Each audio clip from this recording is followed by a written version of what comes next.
Hello, welcome back to the Phantom Diary channel. I'm sure there are many of you listening to my stories to fall asleep. Before we start, write in the comments what country you're listening from. So, let's go. It started with an invitation I couldn't ignore. A friend, someone I hadn't spoken to in years, reached out. The message was simple. Come visit me. I've got something strange to show you. His house was located high on a hill, far from any main road, surrounded by empty fields and scattered woods. I hadn't seen him in over a decade, but the tone in his message felt urgent. Intrigued, I agreed. The drive there took hours. The farther I went, the fewer signs of life I encountered. The last mile was on a narrow, winding road that disappeared into thick forest on either side. The only sounds were the crunch of gravel under my tires and the rustling of leaves. Finally, I arrived at the house. It stood on a hill, distant and isolated, looking more like a relic from another time than a modern home. The windows were old, the wooden shutters peeling, and the paint was faded and cracked. Yet, there was something unsettling about the place. The silence, the emptiness that seemed unnatural. As I stepped out of my car, a chill ran down my spine. The air was thick, as though something had been pressing down on the world for too long. The only movement came from the trees swaying gently in the wind. But something felt off. My friend met me at the door, his face pale, his eyes sunken. He had always been the quiet type, but this was different. He looked weary, as if he had been through something I couldn't fathom. "You made it," he said, barely looking at me. His voice was hollow. I followed him inside. The house was quiet, almost oppressively so. The wooden floor creaked underfoot, and every shadow seemed to stretch a little too far. The air smelled old, like dust and decay. It wasn't simply abandoned. It felt trapped, as though the house itself hadn't aged well. He led me upstairs, past rooms that were cluttered but untouched. There was a tension in his silence that was almost deafening. When we reached the attic door, he hesitated before opening it. "I've never told anyone about this," he muttered, his hand shaking as he pulled the door open. "I've tried to forget." The attic was filled with boxes, old furniture covered in sheets, and the lingering smell of something long forgotten. But it wasn't the mess that caught my attention. It was the overwhelming silence. The kind of silence that felt deliberate, oppressive. He moved toward one of the boxes and pulled out a small, leather-bound book. Its cover was cracked, and the pages yellowed with age. He handed it to me without a word. "What is this?" I asked, flipping through the fragile pages. "I don't know," he replied. "It was here when I moved in. I've never been able to read it. Something about it feels wrong." The pages were filled with strange symbols. None I recognized. The handwriting was uneven, as if whoever had written it wasn't fully in control. I could feel the weight of it in my hands, as though the book had a life of its own. I handed it back to him, but as he took it, his grip tightened. His knuckles went white and he looked up at me with a mixture of fear and resignation. "There's something else," he said quietly. "I've heard things. At night, in the walls." I stared at him, unsure whether to believe him, but his eyes betrayed the truth. "We all hear things," he continued, his voice barely above a whisper. "Whispers. Voices. They don't stop." I laughed nervously, trying to brush it off. "That's just the house settling, right?" He shook his head, his face pale. "It's not the house, it's something else." That night, as I lay in the guest room, I couldn't sleep. The house creaked, but it wasn't just the sound of wood settling. The whispers began again, soft, barely audible at first. But as the hours passed, they grew louder. I pressed my hands to my ears, trying to block them out. They were coming, from the walls, the ceiling, and every corner of the house. "You're not supposed to be here," a voice whispered, hollow and distorted. "You shouldn't be here." I couldn't escape it. No matter where I moved, the whispers followed. The next morning, my friend was gone. His car was still parked outside, but he wasn't answering his phone. I searched the house, calling his name, but there was no sign of him. I left the house, leaving the door wide open behind me, and never looked back. The woods swallowed the road, and I drove away without a second glance. I never went back, and I never will. It started when my grandmother passed away. We inherited her house, a small, charming place tucked away on the edge of a forgotten town, remote, isolated, and untouched by modern life. It was the perfect spot for a quiet retreat, far from the chaos of the city. The house itself was old, built in the late 1800s, surrounded by overgrown gardens and trees that seemed to tower above the house. Everything about it felt frozen in time, almost as though it had been untouched for decades. When we arrived, there was an unsettling silence. The town itself seemed abandoned. No signs of life, no movement, as if the world had simply forgotten it. The streets were lined with empty shops, broken windows, and faded, peeling signs. The only sound was the wind whispering through the broken streets. The house was no different. From the moment we stepped inside, we could feel it. A heavy, oppressive feeling, like something had taken root here and refused to let go. The air was thick, stagnant, and there was an eerie sense of being watched. The furniture was covered. In white sheets, the rooms filled with the smell of dust and decay. We tried to shake off the feeling, telling ourselves it was just the weight of the past. But the feeling only grew stronger as the days passed. Shadows seemed to flicker at the edges of our vision. Doors creaked open on their own, and the air felt colder in certain rooms, even with the windows shut. One night, as I lay awake, unable to sleep, I heard it, a faint, almost imperceptible whisper, not coming from any direction but from inside the house itself. It wasn't something I could pinpoint, just a faint, low murmur, like someone standing just behind me, speaking in a language I couldn't understand. At first, I convinced myself it was my imagination.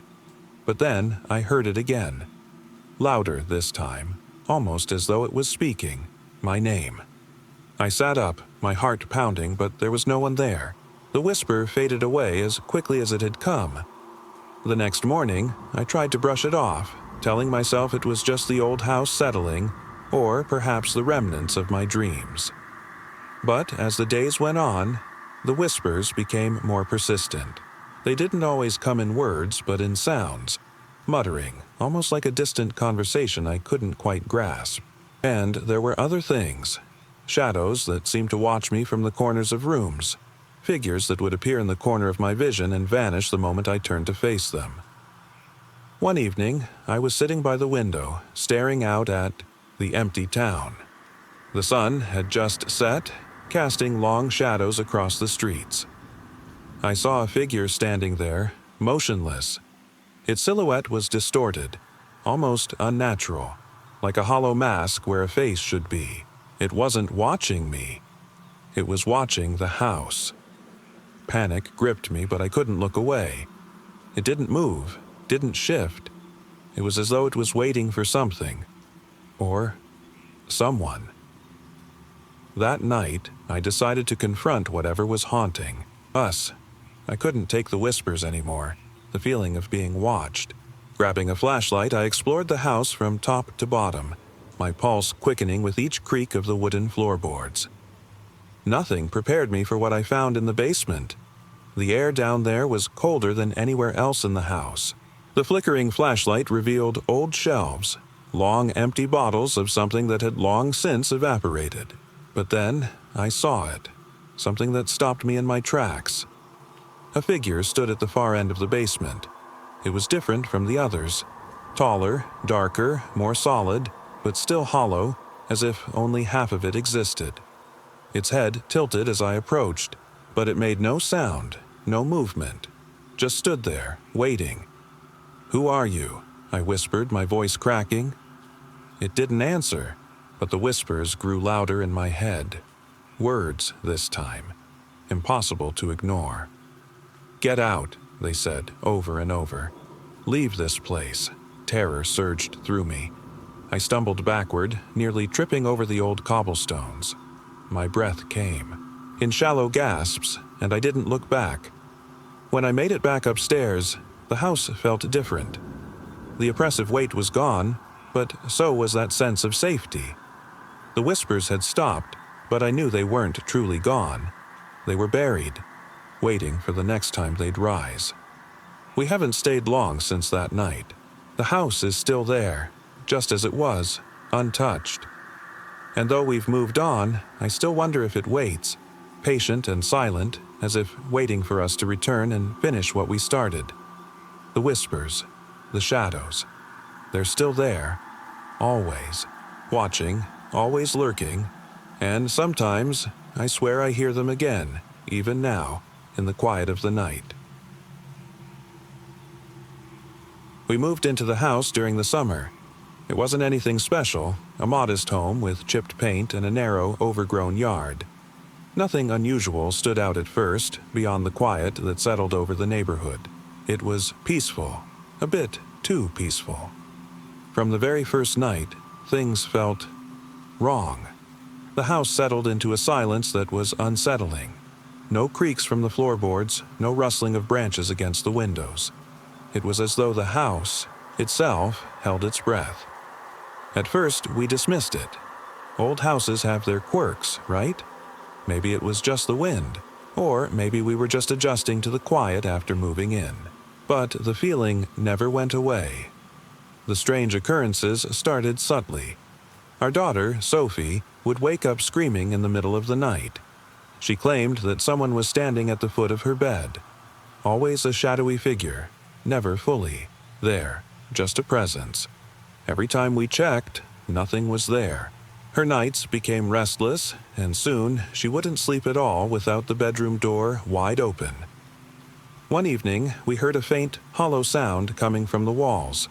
It sounded like whispers, low and distorted, as though a dozen voices were trying to speak at once, but only half-formed. We thought perhaps it was the house settling further into its old age. The realtor said it hadn't been lived in for years before we bought it. But the whispers never faded. They came and went unpredictably, sometimes late at night, sometimes during the day when the house should have been still. Sometimes it sounded like faint laughter, soft, high-pitched, inhuman, and it sent chills down our spines. Then the visions began. I'd see it standing in the corner of rooms, a figure barely discernible in the shadows, always watching, always near but never moving. The more I focused on it, the blurrier it became, like the smoke swirling in the corners of my vision. It was like it didn't want to be fully seen, but it still wanted us to know it was there. One evening, my husband, James, went into the basement to grab a tool.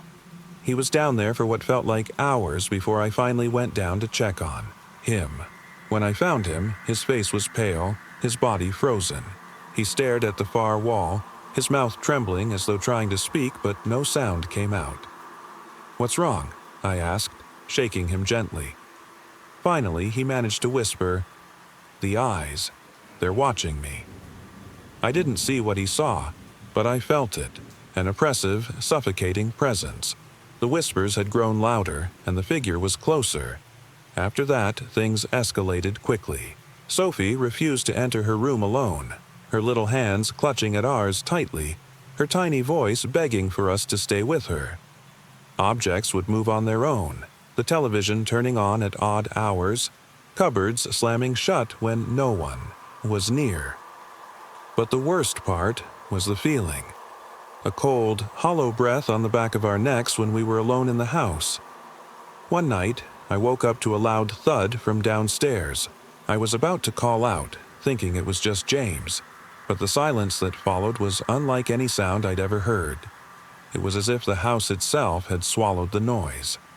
I hurried down to check, but no lights worked, no matter how many. Switches I flipped.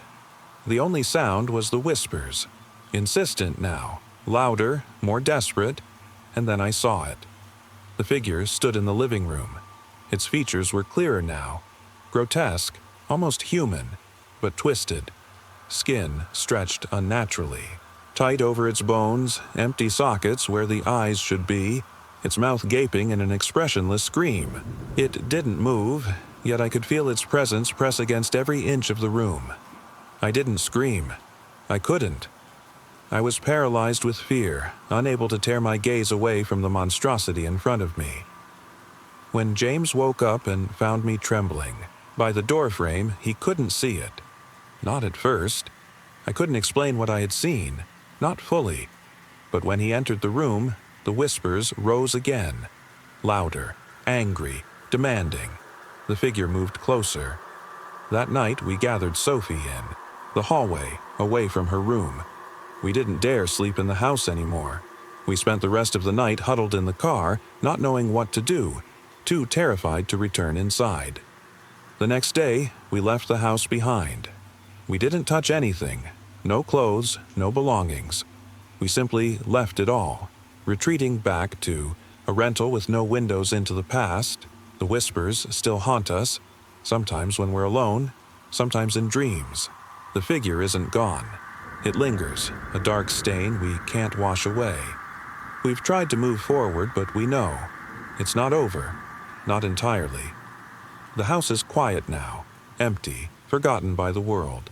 But we know we're not the only ones who feel its pull.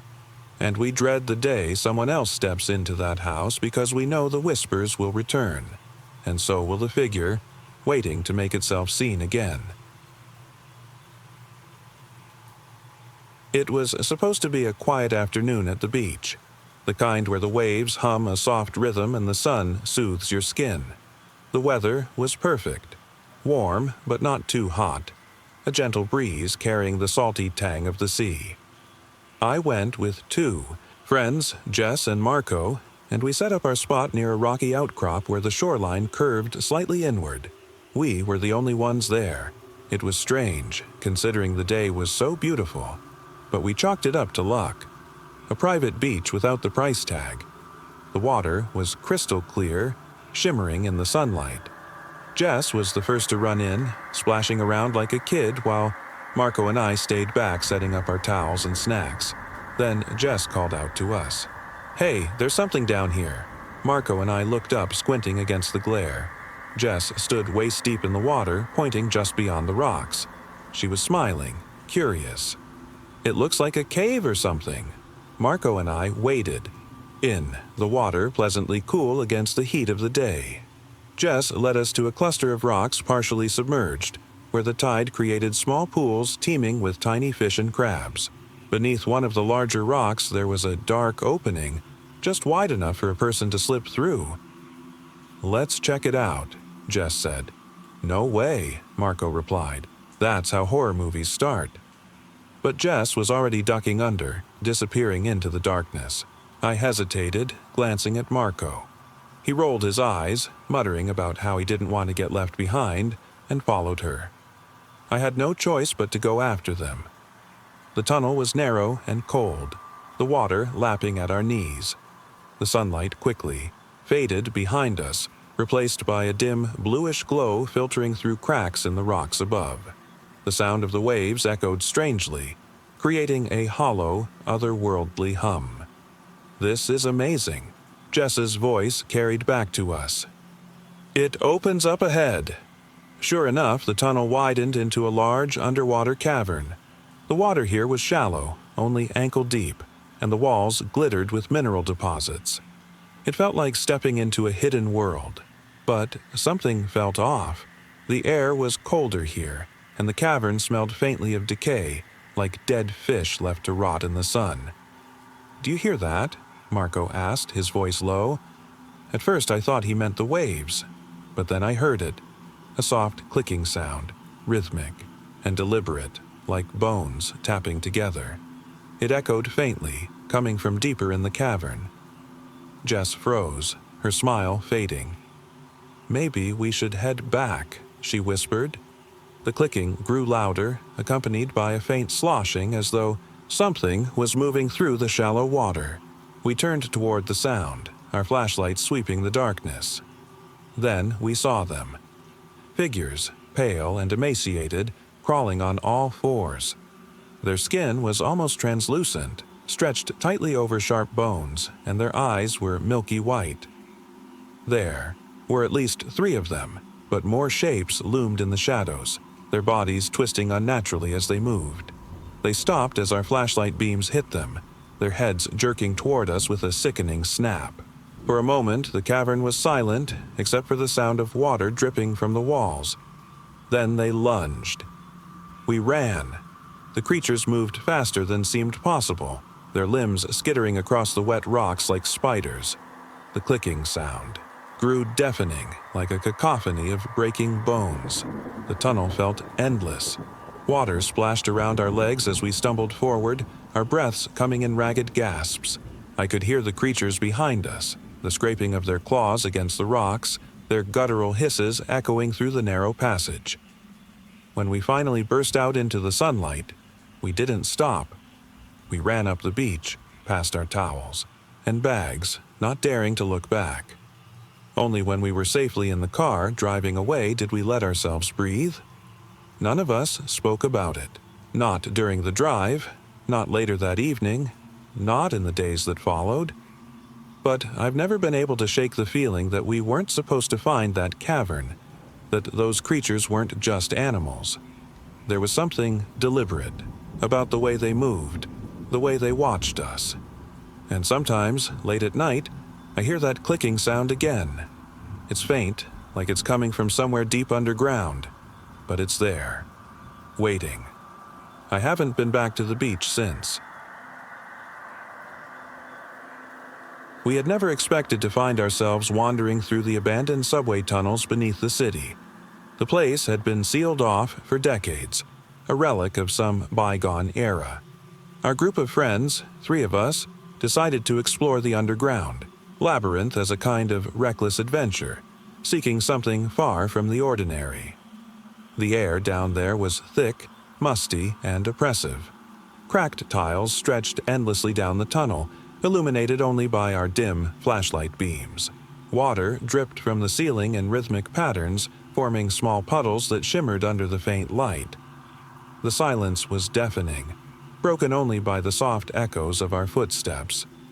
At first, it felt like any other exploration. Creepy, sure, but nothing we couldn't handle. We were careful not to stray too far from the surface access point, as rumors of dangerous creatures lurking down here had always kept the tunnels off limits. But something about this place felt wrong. As we ventured deeper, the sense of isolation grew more oppressive.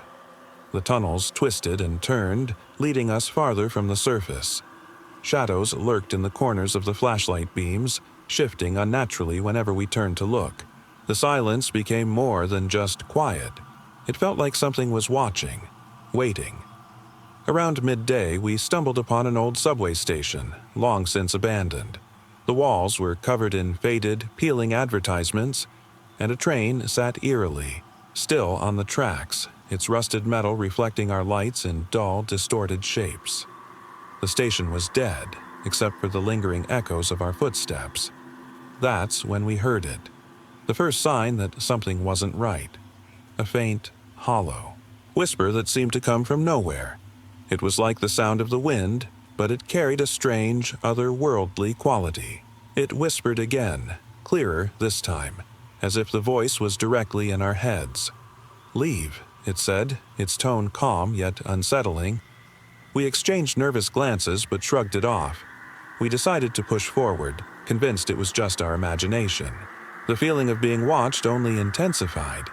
Shadows seemed to shift unnaturally, appearing and disappearing in ways that couldn't be explained.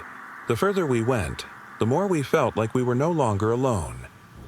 By the time we reached the next station, something changed. The air grew colder. The whispers returned, louder now. "Leave," they seemed to echo all around us, distorted, overlapping. It wasn't just one voice anymore. It was as if the tunnels themselves were speaking, a chorus of voices stretching from the shadows. We tried to press on, desperate to find our way back to the surface. But the tunnels twisted endlessly, leading us deeper and deeper. No matter how far we walked, the whispers followed us, growing more insistent. They weren't just words anymore. They were commands, demands. Leave, leave, leave. At some point, we lost track of where we were. The flashlight beams barely cut through the blackness, and the shadows seemed alive, creeping closer every second. My friends were frantic now, panic taking hold. I could see it in their eyes. Fear had taken root. Then, from the darkness, we heard it. A sound that stopped us dead in our tracks. A low, raspy breath. Closer this time, right behind us. We spun around, but there was nothing there. Only darkness. And the whispers, louder now, filling our heads. Leave, leave, leave. I wanted to scream, to run, but my legs wouldn't move. My friends stood frozen beside me, their faces pale and wide with terror. Whatever was down there wasn't just some wandering spirit. It was something far worse. Something that had been waiting for us, buried deep beneath the city. And then, just as suddenly as it had started, the whispers stopped. The silence was deafening again, oppressive and suffocating. The darkness around us seemed thicker now, almost like it was alive, pressing down. "Run!" a voice suddenly roared in my head. We didn't hesitate. We bolted down the tunnels, sprinting back toward the surface, heartbeats pounding in our ears. The whispers started again, echoing behind us. But we didn't stop. We couldn't stop. When we finally emerged, gasping for air, we didn't look back.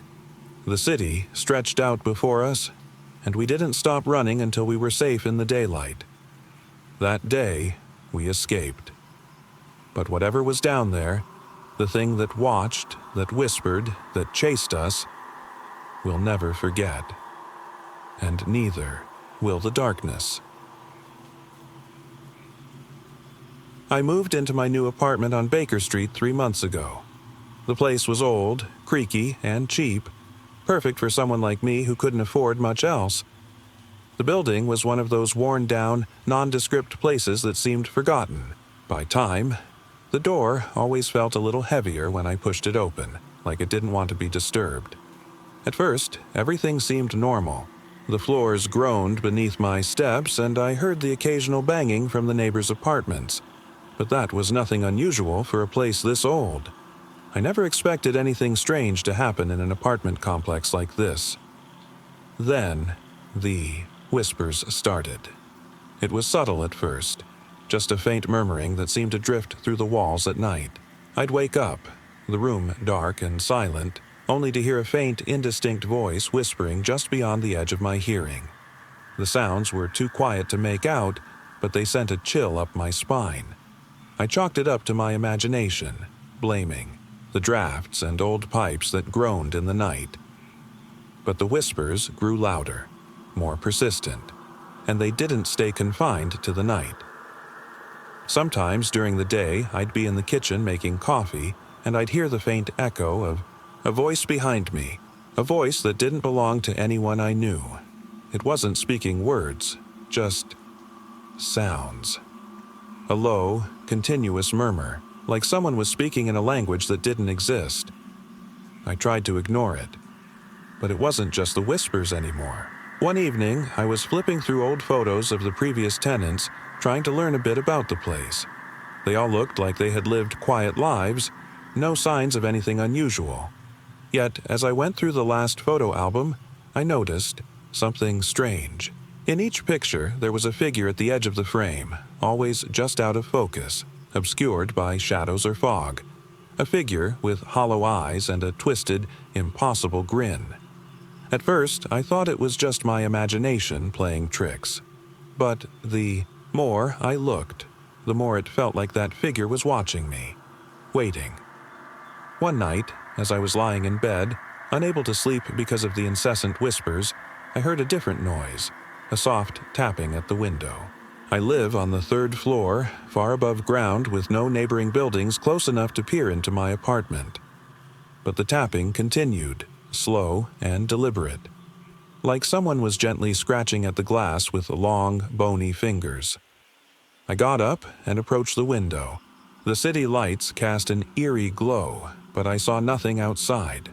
No one was there. No reflection. Just the endless void of night. The whispers grew louder then, filling the room, becoming unbearable. It felt like they were coming from inside my own skull. Desperate for answers, I started searching through the building's history, trying to find anything about the past residents. But there was no information available. No previous tenants, no official records, just the name of the building on a crumbling sign in the hallway. One evening, I was brushing my teeth when I noticed something strange. My reflection wasn't mine. It wasn't the reflection of a living person. It was that figure, the one from the photos, the twisted grin, the hollow eyes. It stared back at me with a sick, mocking expression, its mouth moving as if it were speaking without sound. That was when I understood. The whispers, the figure, the strange tapping. It wasn't a haunting of the past. It was something that had attached itself to me. I've tried to leave. I packed my bags and fled the apartment, but the whispers followed me. I can hear them now, louder than ever, as if they're inside my very being. No matter where I go, I can't escape their presence. The figure I know now isn't just a reflection. It's always watching, always waiting, and I fear I'll never be free of it. We had just moved into the old apartment building downtown. The place was cheap, secluded, and isolated from the rest of the city. The building itself looked like it hadn't seen anyone go in or out for years. Dust-covered windows, peeling paint, and the smell of mildew filled the air as we stepped through the front door. The landlord had warned us about some quirks, but we didn't think much of it. Our first night in the apartment was quiet, the kind of quiet that makes you feel exposed. We didn't think much of the creaking sounds coming from the floors, or the occasional draft whispering through the cracks. The next night, though, something changed. It started with a knock. One soft, hollow knock at the front door. We froze. There were no visitors. Nobody had been inside the building for as long as we knew. Ryan, always the brave one, made his way to the door and peeked through the peephole. Nothing. Just the empty hallway. Maybe the wind, he muttered, half joking. We exchanged uneasy glances but brushed it off. That was until the knocking came again. This time, louder. A relentless, rhythmic tapping that seemed to echo through the old building. It wasn't random. It was deliberate. None of us wanted to move. We were rooted in place, our hearts racing. Every knock seemed to come from a different part of the apartment. Sometimes from the door, sometimes from the walls, and other times from above us. The sounds grew closer, surrounding us, closing in as if whatever was making them was right, there in the room with us.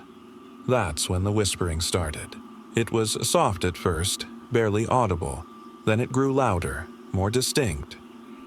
"Let us in." The voice wasn't human, though it sounded like it had once been. The words were muffled, distorted, as if the speaker was trying to force them through, some otherworldly filter.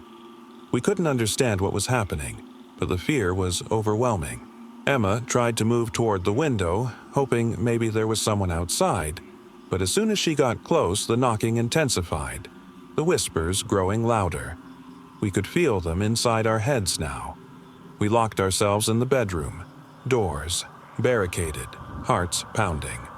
The knocking continued throughout the night, never ceasing, never fading.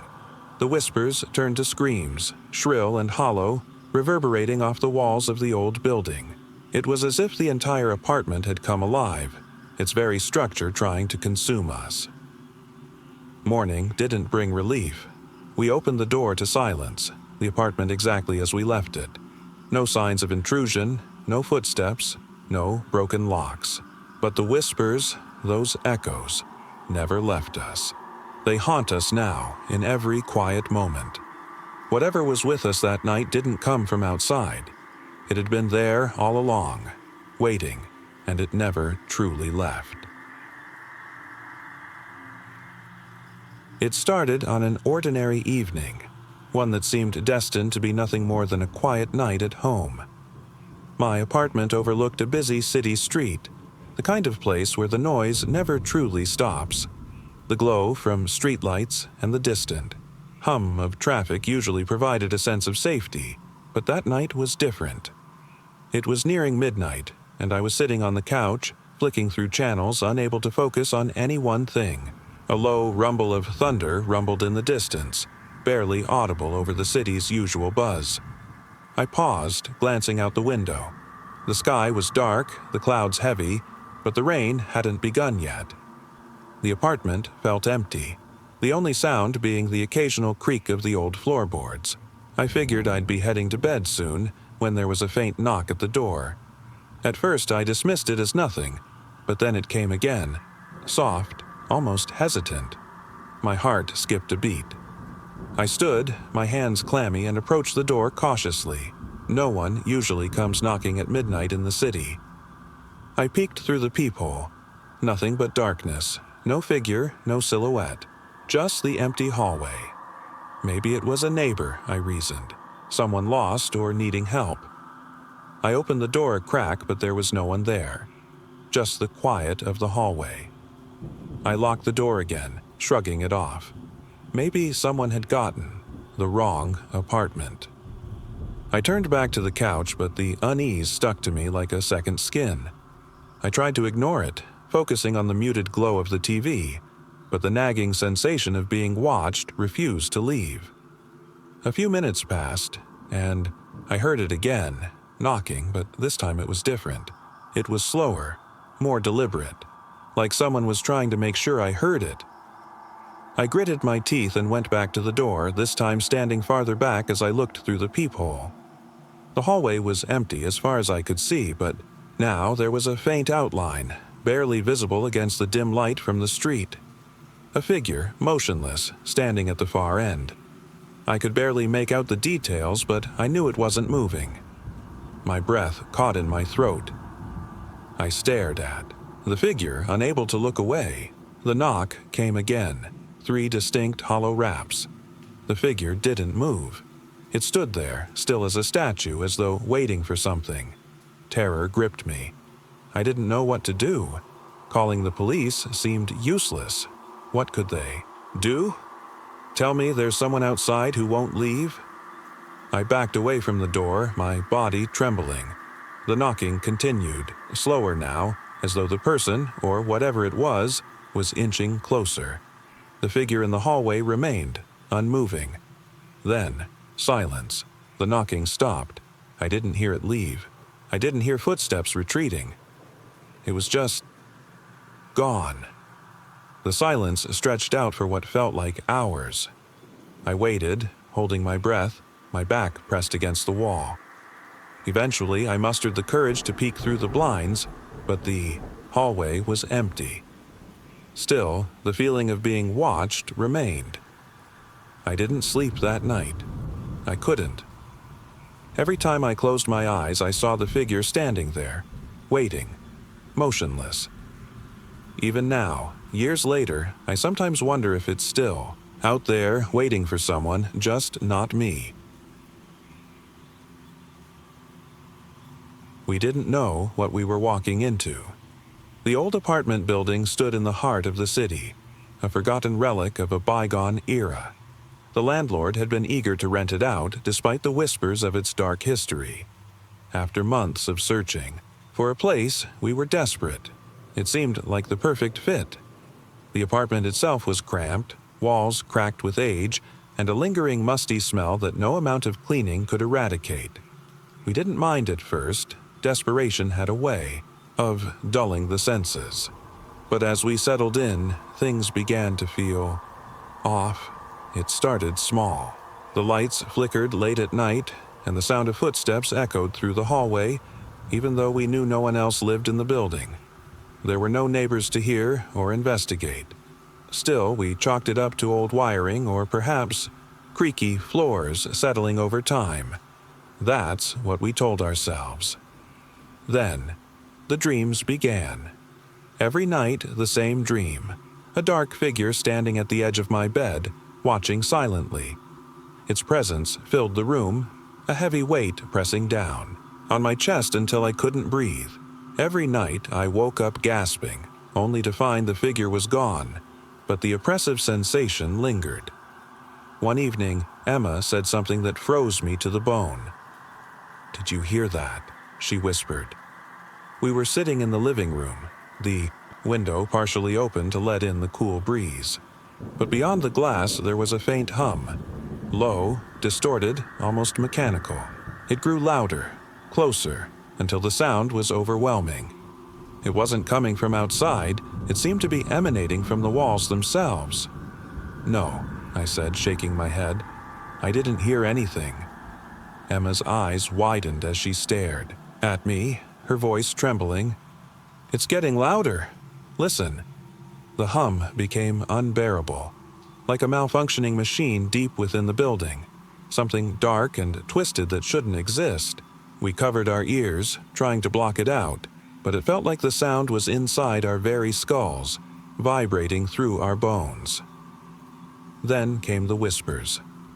Quiet at first, so soft that they seemed to drift in the corners of our minds.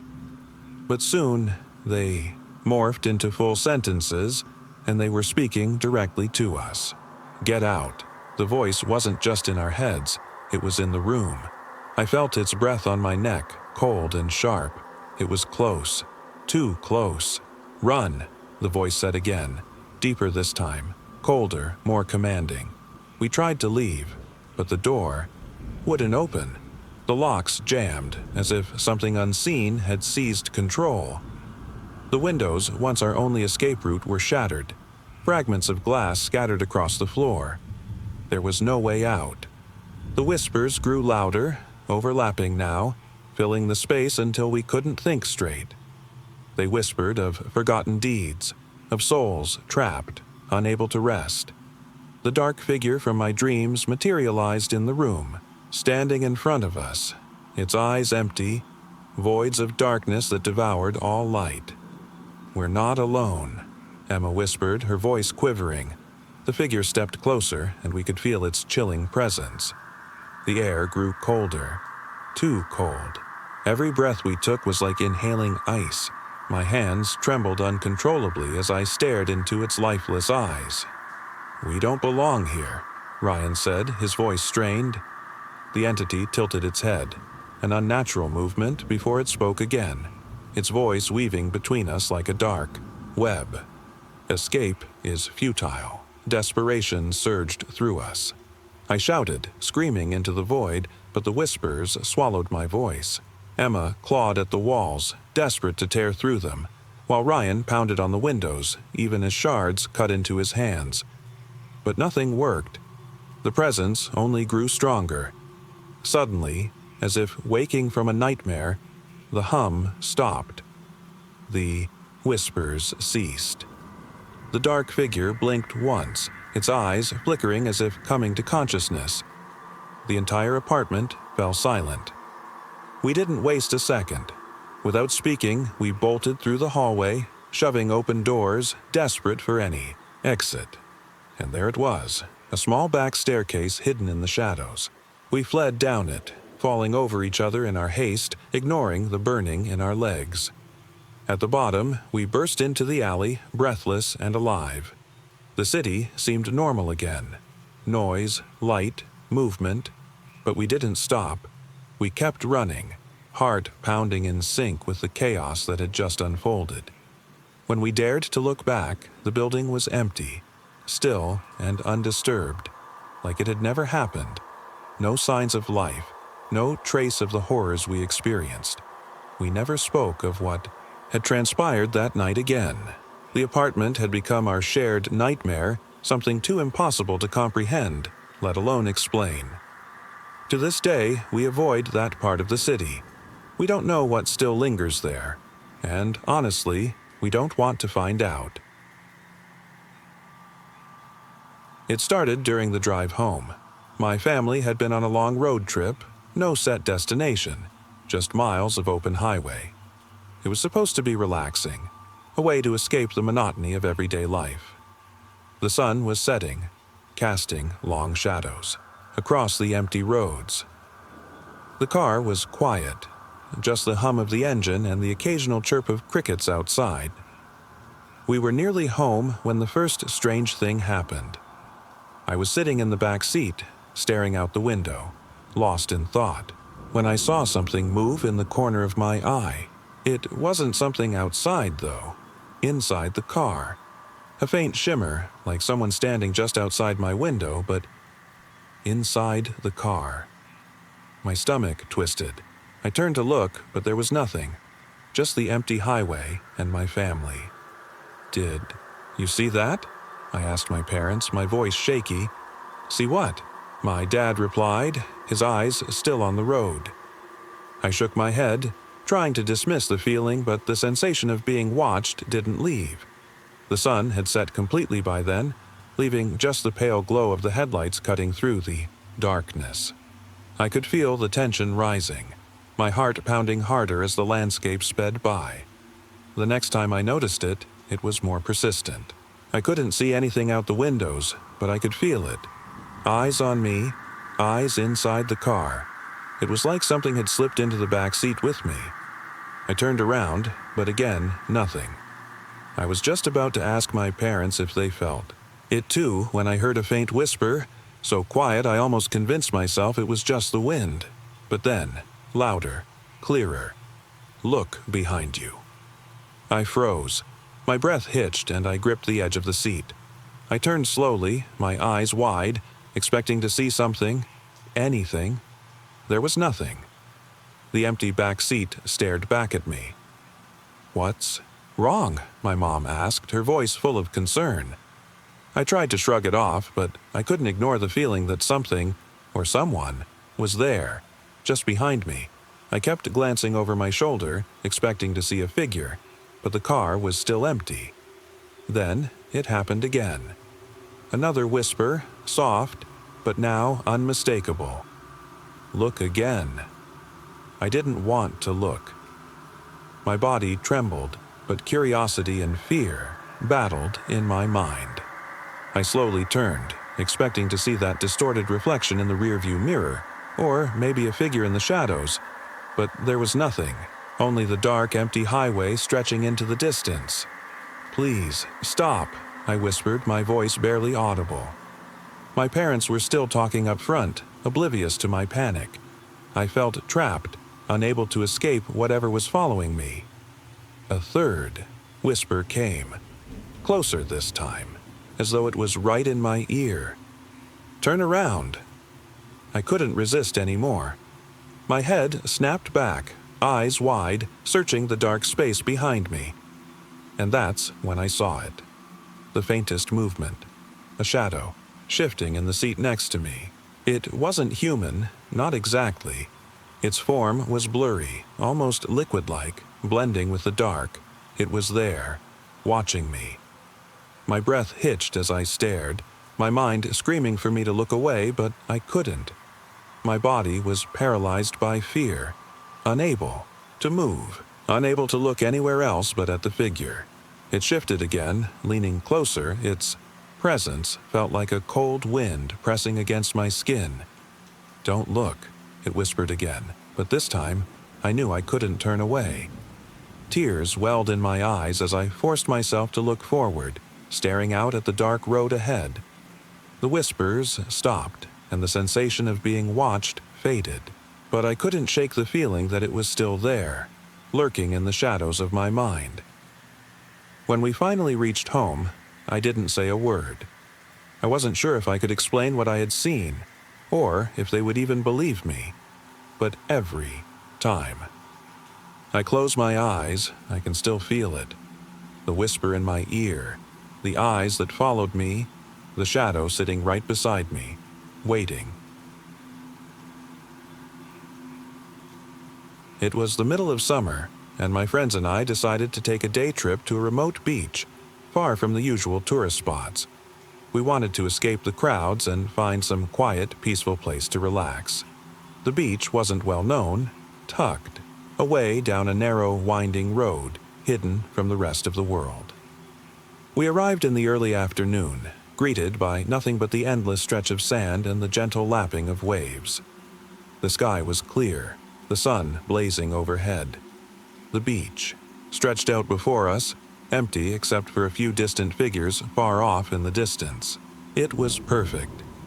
We set up our towels, spread out some chairs, and spent the day swimming, talking, and soaking up the sun. The water was warm, the air salty and fresh. It felt like paradise, away from the noise and rush of everyday life. But as the sun began to dip closer to the horizon, something started to feel off. The air seemed to grow heavier, and a strange quiet had settled over the beach. Even the waves seemed quieter, like they were retreating, leaving behind an eerie stillness. My friends didn't seem to notice, too lost in their own conversations, but I felt a prickling on the back of my neck, an instinctive warning that something wasn't right. I wandered a little closer to the water, scanning the horizon. That's when I saw them. Two figures standing at the edge of the ocean, staring out at nothing. They weren't moving, weren't even talking, just standing there as if they were waiting for something. I didn't want to believe it, but as I moved closer, I could see their faces. They weren't like us. Their eyes were hollow, dark, and empty. There was something wrong with their skin, too. Pale, almost translucent, as though they didn't belong in the sunlight. They turned slightly, as if sensing my gaze, but didn't. Look at me. Their attention remained fixed on the horizon. I felt a wave of panic rising, my breath quickening. I turned and ran back to my friends, my heart thudding in my chest. "We need to leave," I said, my voice trembling. "Now!" They laughed it off, thinking I was overreacting. But I couldn't shake the feeling of those figures standing there, their eyes lifeless, their faces twisted in a way I couldn't understand. As we packed up our things and started heading back, the silence followed us. The beach was still empty, the distant figures still watching us, their presence growing more and more oppressive. I glanced back one last time, and that's when I noticed something terrifying. The figures weren't there anymore, but I could still feel their gaze on me. It was supposed to be a simple day at the beach, the kind where the sun beats down, the sound of waves is constant, and nothing seems out of place. My friends and I decided to take a trip to a secluded beach we'd heard about, far from the crowded tourist spots. We packed coolers, sunscreen, and our usual beach gear, eager for some peace and quiet. The beach was vast, rocky, and stretched out for miles. It felt like we were the only ones there, which was exactly what we'd wanted. We spent the day lounging, swimming, and talking. The water was refreshing, the sand soft beneath our feet, and the sense of isolation only added to the charm of the place. As the sun began to set, casting long shadows across the rocks, we decided to stay a little longer, hoping to watch the sun dip below the horizon.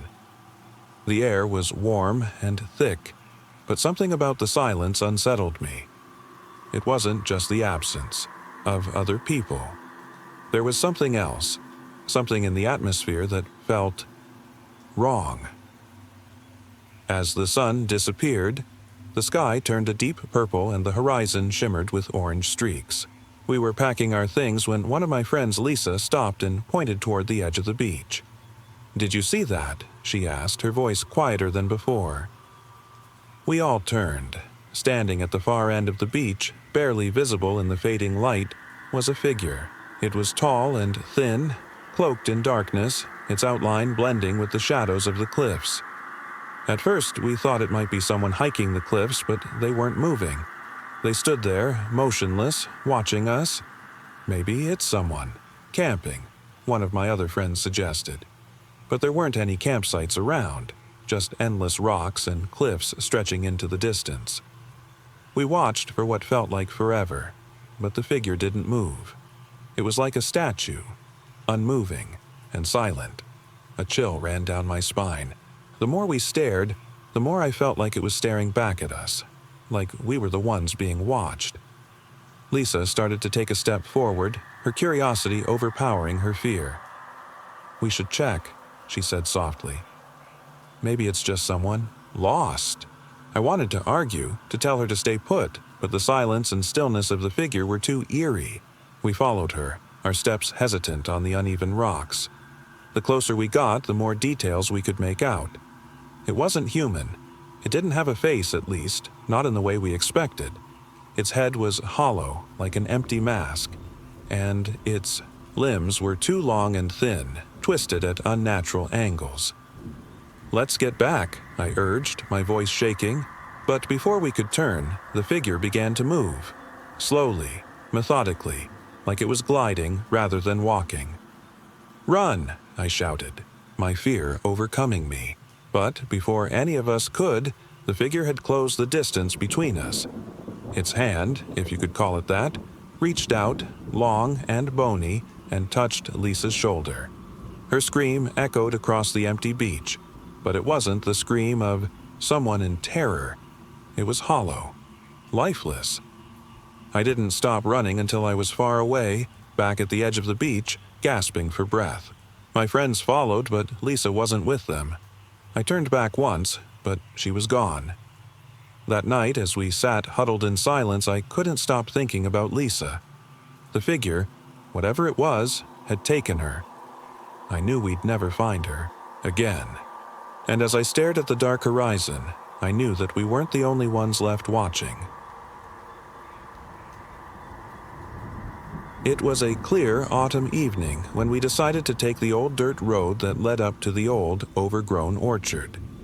My friends and I had heard stories about the orchard from people in town, though they never seemed to agree on what was true. Some said it was haunted. Others just dismissed it as an old tale. Either way, we figured there was no harm in checking it out. The orchard itself was vast, rows upon rows of crooked, gnarled trees that stretched far beyond where we could see. We wandered through the uneven rows, the crunch of leaves beneath our feet echoing in the stillness. The air was sharp and crisp, but it didn't take long before a chill ran down my spine. Something about the place felt off. We stopped near the center of the orchard, where a large, ancient tree stood alone. Its trunk was thick and hollow, gnarled like it had seen centuries of storms and time. Its branches stretched out in every direction, but many had broken over the years, leaving it with a twisted, skeletal shape. Something about the tree felt familiar, though none of us could place why. We sat beneath its shade, passing around a flask of whiskey, laughing and joking. The evening felt peaceful, almost too calm. The further we moved from the edges of the orchard, the quieter the world became. It was as though the trees had swallowed all sound. As we sat there, something began to change. The laughter tapered off, and we all felt the weight of the silence settle in around us. I glanced around, trying to shake the unease creeping up my spine. The sky had darkened, casting the orchard in a strange, otherworldly glow. The usual sounds of nature, the rustling leaves, the calls of distant birds, were gone. The forest beyond the trees was quiet. Then I noticed something out of place. In the distance, between the twisted trunks of the apple trees, there was a figure. It wasn't moving, just standing there, its form barely visible in the shadows. My stomach tightened. I couldn't make out what it was. It was too far away to see clearly, but its presence felt wrong. I whispered to my friends, pointing toward the figure. They followed my gaze but saw nothing. "It's just the trees playing tricks on you," one of them said, laughing nervously. "Nothing's there." But I knew what I had seen. I could feel its eyes on me, though there was no way to be sure it even had a face. The longer I stared, the more the figure seemed to blur, as if it was blending into the darkness itself. Then, as if in response to my fear, it began to move. Slowly, almost deliberately. "Let's head back," I said, my voice trembling. "Something's not right here." As we made our way toward the edge of the orchard, the atmosphere grew, heavier, suffocating. The trees seemed to close in around us, their twisted limbs reaching out as though they were watching. The figure was gone now. but I could still feel its presence, lingering like a shadow just beyond my vision. When we reached the dirt road, we didn't speak much. The eerie stillness of the orchard had left us all shaken, and none of us wanted to turn back and look at what might still be lurking behind us. It wasn't until we were safely back in town that we realized we had left something behind. My phone buzzed as we sat around a fire in someone's backyard. It was a message from one of my friends with only one word: "Look closer." Confused, I opened the photo he had sent. It was a blurry shot, taken just as we left the orchard. In the background, barely visible, there was the figure, standing between the trees, its features obscured but still there, watching. We've never gone back to that orchard, and I pray we never do. My cousin and I used to explore the fields behind our grandparents' old farmhouse every summer. The place was vast, with acres of corn and wheat, a rickety barn that seemed like it might collapse any day, and a patch of woods that everyone in the family avoided. Grandpa always said it wasn't safe. Snakes, sinkholes, or some vague story about trespassers, we never believed him. This summer, curiosity got the better of us. On a lazy afternoon, after Grandma fell asleep on the porch, we grabbed flashlights and decided to explore the woods. It wasn't a planned adventure, just a spur-of-the-moment thing. The air was cooler under the canopy of trees, the thick smell of moss and earth surrounding us. The deeper we went, the more the sounds of the farm disappeared. No wind rustling, the corn, no birds. It felt like stepping into another world. My cousin, always braver than me, joked about finding hidden treasure or an old cabin full of relics. We didn't find treasure. What we found was something else. About half a mile into the woods, we stumbled upon a clearing. In the center stood a strange structure, a stone well covered with moss and half crumbling, like it had been there for centuries. But what was odd wasn't the well itself. It was the carvings on the stones around it. Strange symbols and spirals, etched deep into the surface, uneven like they'd been scratched in with trembling hands. My cousin leaned over the edge of the well, shining his flashlight down. I expected to see water or maybe just darkness. Instead, there was a dull shimmer, like something metallic reflecting light far below. He whispered something, but I wasn't paying attention. My eyes were fixed on one of the symbols on the well's rim, a crude, jagged spiral. It felt alive, almost pulsing under the flashlight beam. Then we heard it, a voice. It wasn't a shout or a whisper, but something low and guttural, echoing faintly from deep inside the well. My cousin stumbled back, dropping his flashlight into the pit. The light flickered as it tumbled down, illuminating the sides of the well as it fell. For a moment, I thought I saw something move, a shadow curling along the stone. I grabbed his arm, whispering that we needed to leave, but he just stood there, staring at the well, his mouth slightly open. When I shook him, he finally snapped out of it, muttering, "Did you hear it? It said my name." I didn't want to argue, I just wanted to get out of there. I pulled him away, and we hurried back through the woods, tripping over roots and branches. The air felt heavier now, and the shadows seemed to stretch longer. By the time we reached the edge of the trees, we were both gasping for breath. We didn't tell anyone about the well. Not that day, not that summer. But things changed after that. My cousin started sleepwalking, which he'd never done before.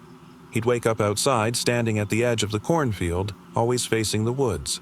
One night, he woke me up, standing by my bed with a blank expression, saying he needed to go back. I tried to convince him it was just a dream, that the well wasn't real, or, if it was, that it didn't mean anything. But he was adamant. He said it was calling him, that it wasn't finished with us. The last straw came on the final night of the summer. We were packing up to leave the farm when I heard the screen door slam. My cousin was gone. I ran outside, shouting his name, but there was no answer. Grandma and Grandpa were asleep, so I grabbed a flashlight and ran toward the woods. I found him in the clearing, standing next to the well. He wasn't moving, just staring down into the darkness. When I called his name, he didn't respond. I ran to him, grabbed his arm, and shined my flashlight into the well. What I saw still makes my skin crawl. The shimmer from before was gone. Instead, there was something climbing up the walls, something with too many limbs, its skin slick and glistening like oil. Its face wasn't a face at all, just a mass of sharp, twisting shapes. I screamed, pulling my cousin away. As we stumbled back, the well went silent again, and the clearing felt empty, lifeless. He finally looked at me, his face pale, and said, "It knows us now." We never spoke about it after that night. The woods were off limits for the rest of the summer, and the next year the farm was sold. But every so often, when I close my eyes, I see that thing climbing toward us, and I hear its voice, low, guttural, and unmistakably calling my name.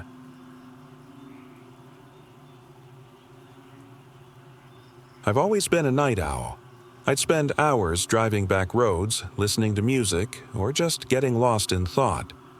One night, I decided to take a different route home, one that looped through fields and quiet country roads. It was the kind of night where the stars felt closer, the sky so vast and clear it seemed to stretch forever. Around 2 a.m., I found myself on a lonely stretch of road, surrounded by nothing but farmland. The fields stretched out on either side of me, empty and dark, with only the occasional flicker of distant farmhouses. I remember thinking how peaceful it all felt, isolated but serene. That's when I saw it. A figure standing by the side of the road. At first, I thought it was a scarecrow. The silhouette was tall and thin, almost too thin, with its arms outstretched like it was waving.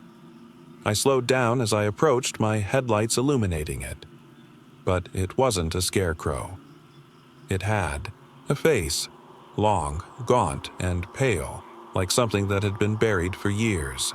Its hollow eyes didn't blink, didn't seem to recognize me. It stood there, motionless, as if waiting for something. I was frozen, unable to move. The figure didn't shift, didn't run. It just stood there, watching me. I held my breath, waiting for something, anything, but nothing happened. My car idled, the engine humming softly. Then, just as I was about to drive away, it moved. Not toward me, but away. It turned slowly and walked into the fields, disappearing into the darkness. I sat there, gripping the steering wheel, my mind racing. What had I seen? A hallucination? A prank? I drove home that night, my hands trembling on the wheel, but I couldn't forget the image, the figure. It wasn't just fear, it was something deeper, something that felt rooted in the very land itself. Even now, years later, I wonder if it's still out there, lurking in the fields, waiting for someone to cross its path again. It was a typical evening trip through the old countryside, nothing unusual about it. My family and I had decided to take a detour from our usual route, exploring some back roads we hadn't traveled before. The sun had long since set, leaving the world bathed in an eerie twilight. The drive was peaceful at first, the only sounds being the hum of the tires and the occasional rustling of leaves outside. The road wound through dense woods, the trees crowding close on either side, their shadows stretching endlessly. There was no one else around, no cars, no other signs of life. As we rounded a bend, something caught my attention. Faint glimmers in the distance. At first, I thought it was just some old reflectors marking the edge of the road, but they didn't seem to align with the typical placement. They were too frequent and too strange. "What are those?" I asked, pointing out. "The window." My parents exchanged glances, their expressions uncertain. "Must be some sort of marker," my dad said, though his voice was unsure.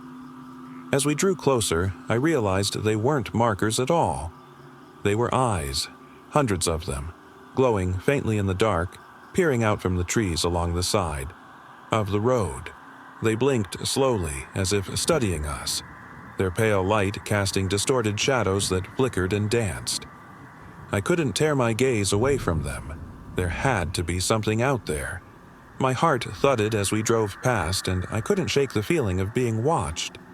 The road stretched ahead, but the trees grew even denser, their shadows swallowing up any sign of the sky. "Did you see that?" my sister asked, her voice trembling. "I saw it," I replied, my throat dry. We hadn't gone more than a few miles when we spotted something else, small figures, barely visible, darting through the trees. They weren't human, I could tell that much. Not by the way they moved, not by their unnatural speed. It was as though they were lurking, waiting just beyond the edge of visibility. My parents kept driving, trying to stay calm, but the tension in the car was unbearable. We didn't speak much after that, too afraid to acknowledge what we were seeing. Then came the sound, soft, distant whispers carried on the wind. At first, I thought it was my imagination, but as we slowed, the whispers grew louder, more distinct. They weren't speaking words, not any language I recognized, but there was something deeply unsettling about them, like they were murmuring secrets only we were meant to hear.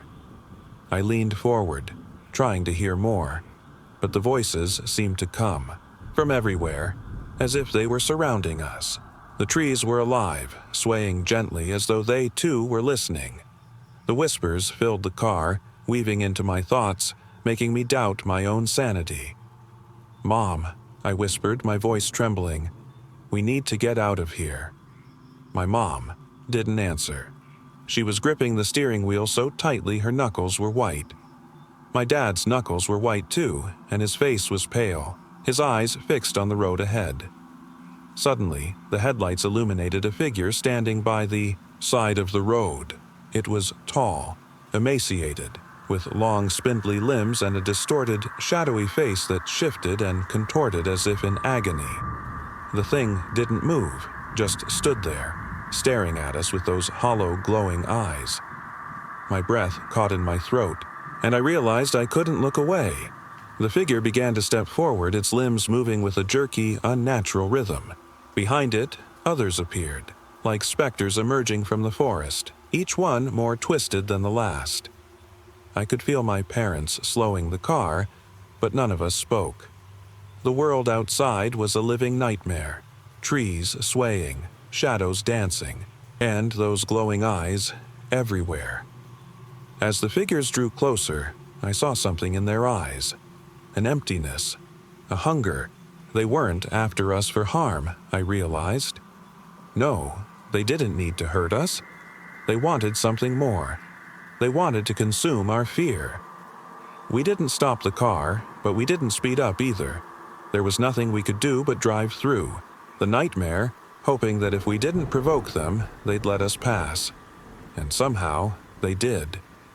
When we reached the end of that road, the figures had vanished, leaving only the oppressive silence of the woods. We didn't talk about it. We couldn't.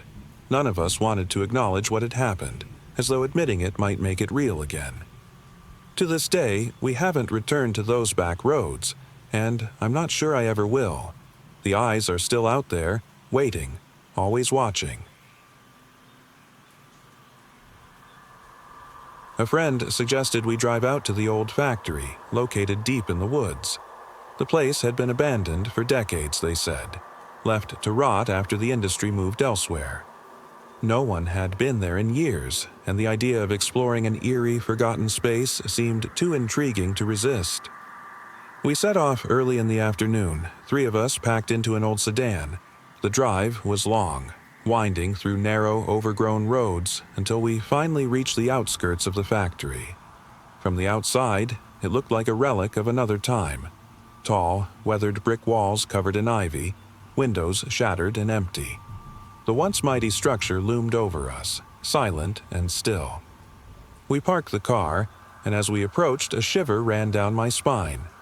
The place felt abandoned, sure, but not empty. There was a palpable sense of something watching, something that had never truly left. Inside, the factory was a maze of metal and decay. Broken machinery stood rusted and still, large gears covered in dust.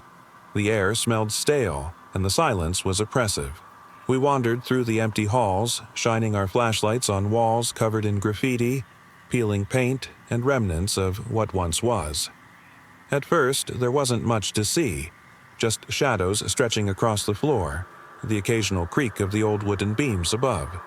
But as we moved deeper into the building, things began to feel wrong. It wasn't the faint echoes of our footsteps on the concrete floor, or the way the dust seemed to hang in the air like a living thing.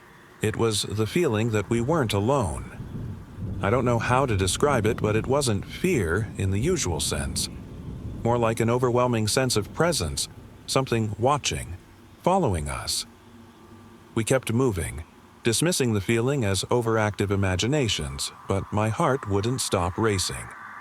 We reached what had once been the main hall, a vast expanse of cracked tiles and broken machinery. At the far end, partially hidden by a stack of debris, was a staircase leading to what looked like the second floor. We made our way towards it, stepping carefully through the clutter of fallen pipes and rusted metal. That's when we heard it. A low, faint groan, like metal twisting under pressure. We froze. It wasn't coming from the floor above, it was below. My stomach sank as I realized it was coming from the basement. The noise was distant, almost mechanical, but it felt wrong. I was about to suggest we leave when one of my friends, Jason, walked toward the staircase. His flashlight beam flickered, casting strange shadows across the walls as he climbed. The sound continued, growing louder now, as if whatever made it was approaching. "Come on," Jason called back, his voice echoing unnaturally. "Let's see what's down there." I hesitated, but curiosity got the better of me. The others followed Jason down the creaking staircase, leaving me behind, my nerves frayed. I clutched my flashlight tighter, scanning the space. The noise had grown deafening now. Something was down there, something heavy. When I reached the bottom, the scene before me made my breath catch. The basement was larger than I'd expected, filled with old machinery and storage crates. But what stood out were the deep, claw-like scratches etched into the floor, running from one end to the other. It was like something had dragged itself across the concrete, leaving long, deep marks behind.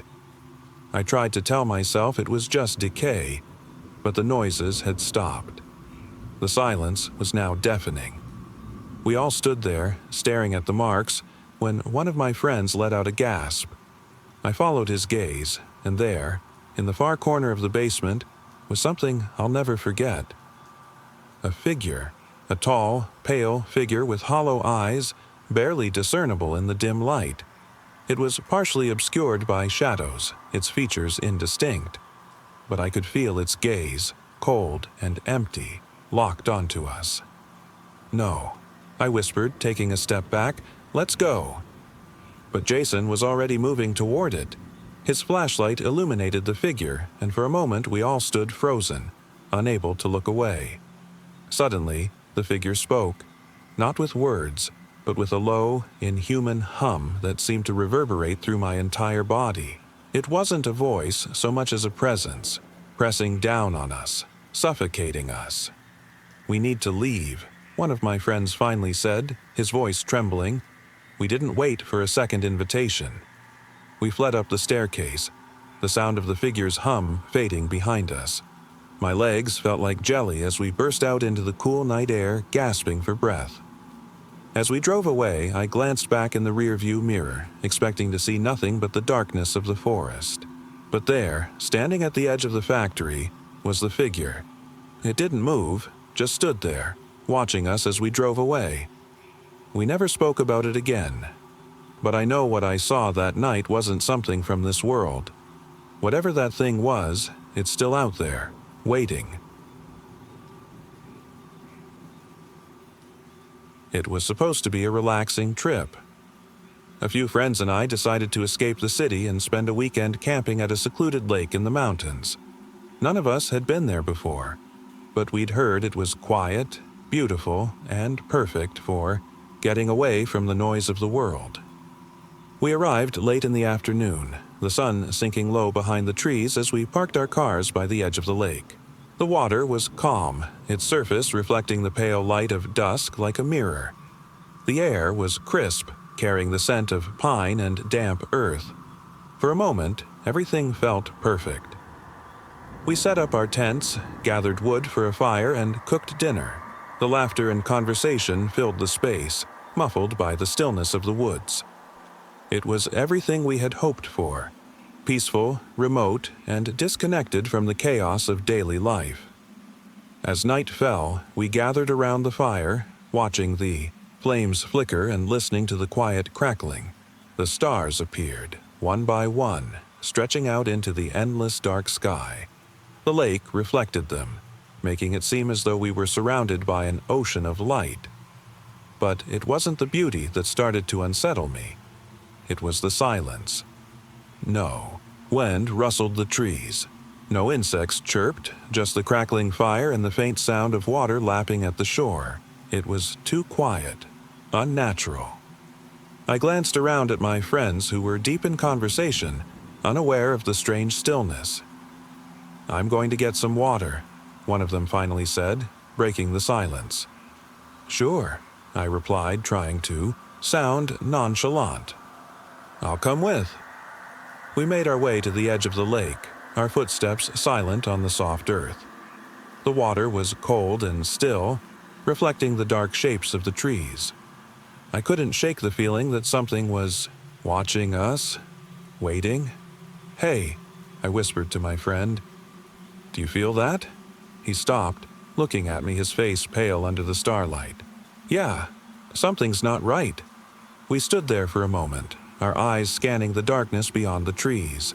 There was no movement, no sound, just the stillness. Then, from the corner of my eye, I saw it. A faint shimmer, like something just beneath the surface of the water. A reflection that wasn't quite right. I turned toward it, heart racing, and saw a figure. It wasn't human, at least not entirely. Its form was indistinct, almost fluid, as though it was made of the water itself. It stared at us with hollow eyes, its face obscured by the darkness. I grabbed my friend's arm, my voice trembling. "We need to get back." We ran. Our footsteps thundered in my ears as we sprinted back to the campsite. The trees loomed over us, their branches creaking as if they were watching us too. The fire was still burning, casting flickering shadows on my friends' faces, but none of them seemed to notice our panic. That night, I couldn't sleep. The silence that had once felt peaceful now felt suffocating. I kept hearing whispers in the dark, and every time I closed my eyes I saw the figure, those hollow, watching eyes beneath the water. At dawn, I gathered my friends and told them what had happened. They didn't believe me. They dismissed it as nerves, as the strange atmosphere of the woods playing tricks on my mind. But I knew better. The figure was still out there, waiting beneath the surface of the lake, and I could still feel those hollow eyes watching me, even now. It was just another ordinary Saturday, or at least I thought it would be. I decided to spend the day exploring the old, forgotten part of town that no one really visited anymore.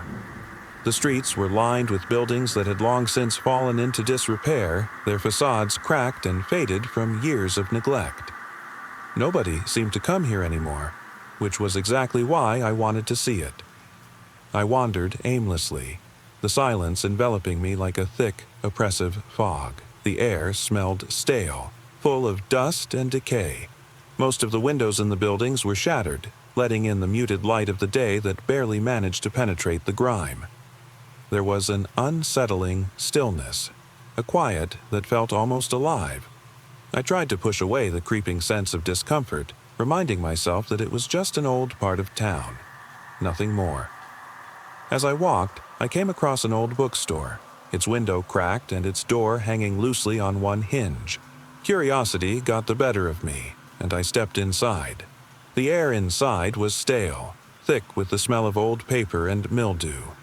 Dust covered every surface and cobwebs stretched from the corners of the ceiling. The place was like a museum, untouched by time. I wandered between the shelves, the weight of the silence pressing on my shoulders. The only sound was the soft shuffle of my footsteps on the creaking floorboards. Every so often, I'd hear a faint creak or the distant echo of my own breathing, but that was all. It felt like I had stepped into a world that had long since forgotten life. Suddenly, something shifted in the shadows. I froze, my breath catching in my throat. A whispering sound echoed through the empty space, quiet and subtle. I turned around, my heart pounding, but there was nothing, just more rows of old, dusty books. "Hello." My voice sounded hollow, swallowed by the silence. No response. I took a cautious step forward, my flashlight flickering as I moved deeper into the store. The whispering came again, louder this time, like a breath on the back of my neck. My flashlight flickered again, and for a split second I thought I saw something move, a shadow at the end of the aisle. I followed the beam of light, trying to convince myself it was just my imagination. The store was filled with rows upon rows of books, each one older than the last. The whispering continued, low and haunting, as if it were coming from the depths of the building itself. I walked toward the back of the store, my footsteps echoing in the quiet. The whispers grew louder, now more like faint murmurs, as though something was speaking to me in a language I couldn't understand. My pulse quickened as I realized the sound wasn't coming from a book, or the wind, or anything tangible. Then I saw it. A figure, faint, barely visible in the dim light. It stood near the far wall, its form indistinct, almost transparent. My breath hitched, and my flashlight flickered once more, casting shadows that danced along the walls. "Who are you?" I called out, my voice trembling. The figure didn't move. It simply stood there, watching. The whispers grew louder, merging into a chorus of faint, distorted voices. I took a hesitant step toward it, my hand shaking as I tried to focus my flashlight. Suddenly, the whispers stopped. The silence returned, more oppressive than before. The figure vanished, as if it had never been there. My chest tightened as I searched the darkness, but there was nothing. The store felt colder now, empty in a way that felt almost unnatural. I decided to leave. I didn't care about the books anymore, or the eerie feeling that had taken over the space. I just wanted to get out. As I made my way to the front door, I could feel eyes watching me, following me. My footsteps quickened, the creaking floorboards beneath me sounding louder than they had all day. When I finally reached the door, I paused, one last glance over my shoulder, just to be sure I was alone. That's when I saw it. The figure again, just beyond the doorway, standing in the shadows. Its hollow eyes locked onto mine, and for a moment I felt as though it could see straight through me. Then it was gone. I stepped outside, the door slamming shut behind me. The whispering was gone, replaced by silence once more. I didn't look back. I never went back to that bookstore, and I never will. Some places leave scars that can't be erased.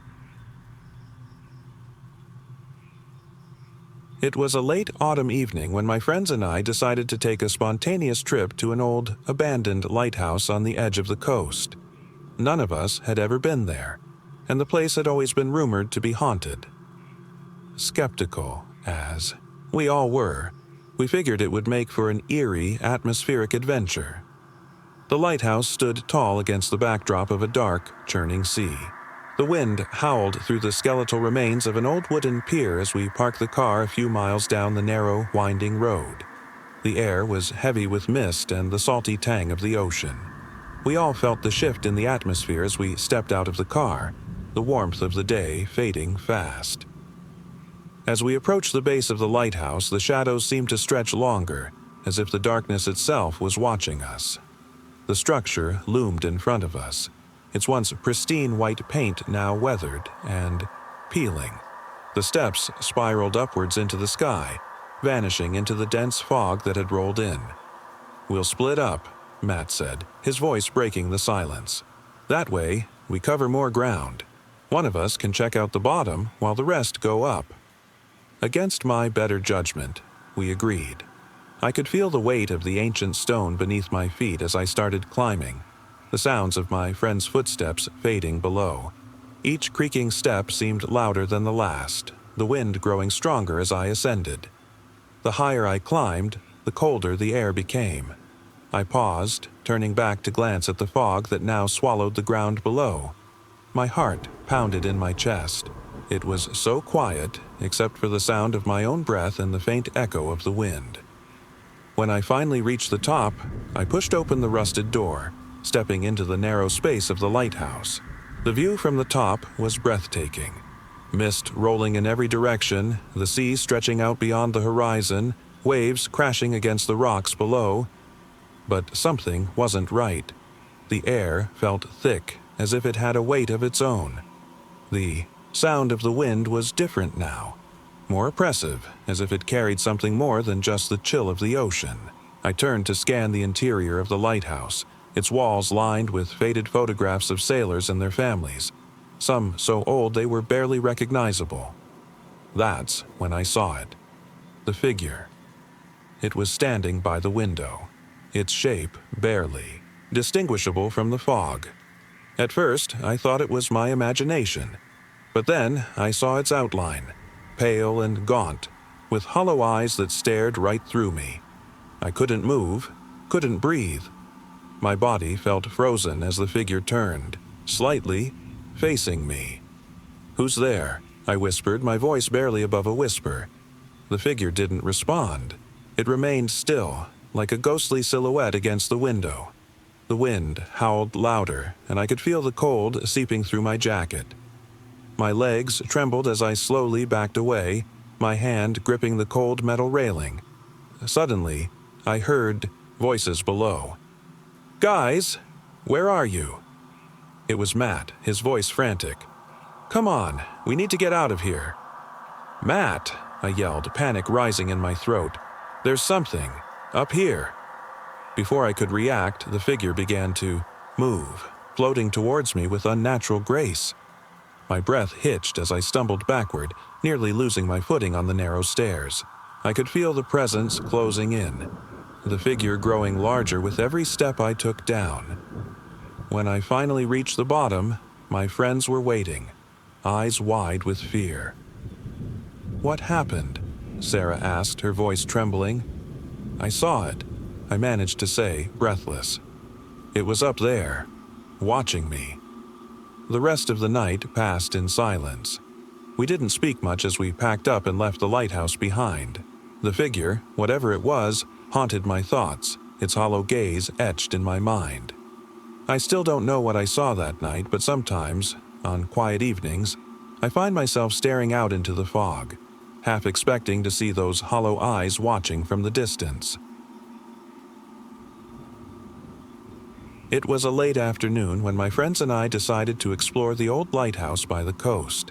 We had always known about it, a crumbling structure perched on the edge of the cliffs, long since abandoned. No one had used it in years, and the stories about its eerie past were the kind that had always fascinated us. The locals whispered of strange occurrences and unexplained disappearances, but we weren't ones to believe in ghosts or urban legends. The sun was low, casting long shadows across the rocky coastline as we made our way down the worn trail. The lighthouse stood tall against the darkening sky, its once white walls now faded and streaked with age. The air was thick with salt, and the distant crash of waves echoed around us. Inside the lighthouse, the light was dim, flickering as though it hadn't been used in decades. We made our way up the narrow, creaking staircase, each step accompanied by a low groan of old wood. The view from the top was breathtaking.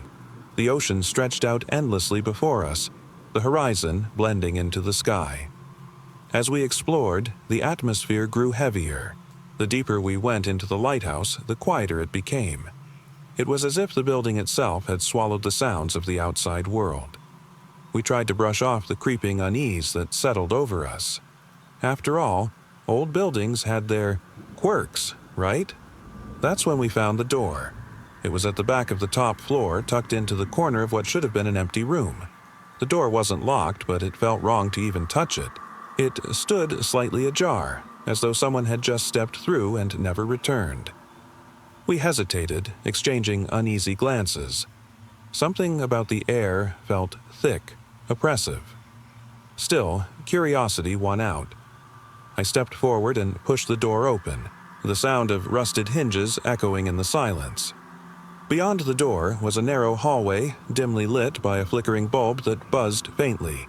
It led down into the bowels of the lighthouse, toward the basement. Without saying a word, we started down the hall, the distant rumble of the ocean growing louder as we descended. The air grew colder with each step. The walls were damp, and the floor uneven, scattered with debris.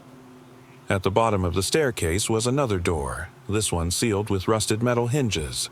There was no light, no indication of what lay beyond. One of my friends reached out, slowly turning the knob. It screeched open, and we were hit with a blast of stale, musty air. The room beyond was in complete darkness.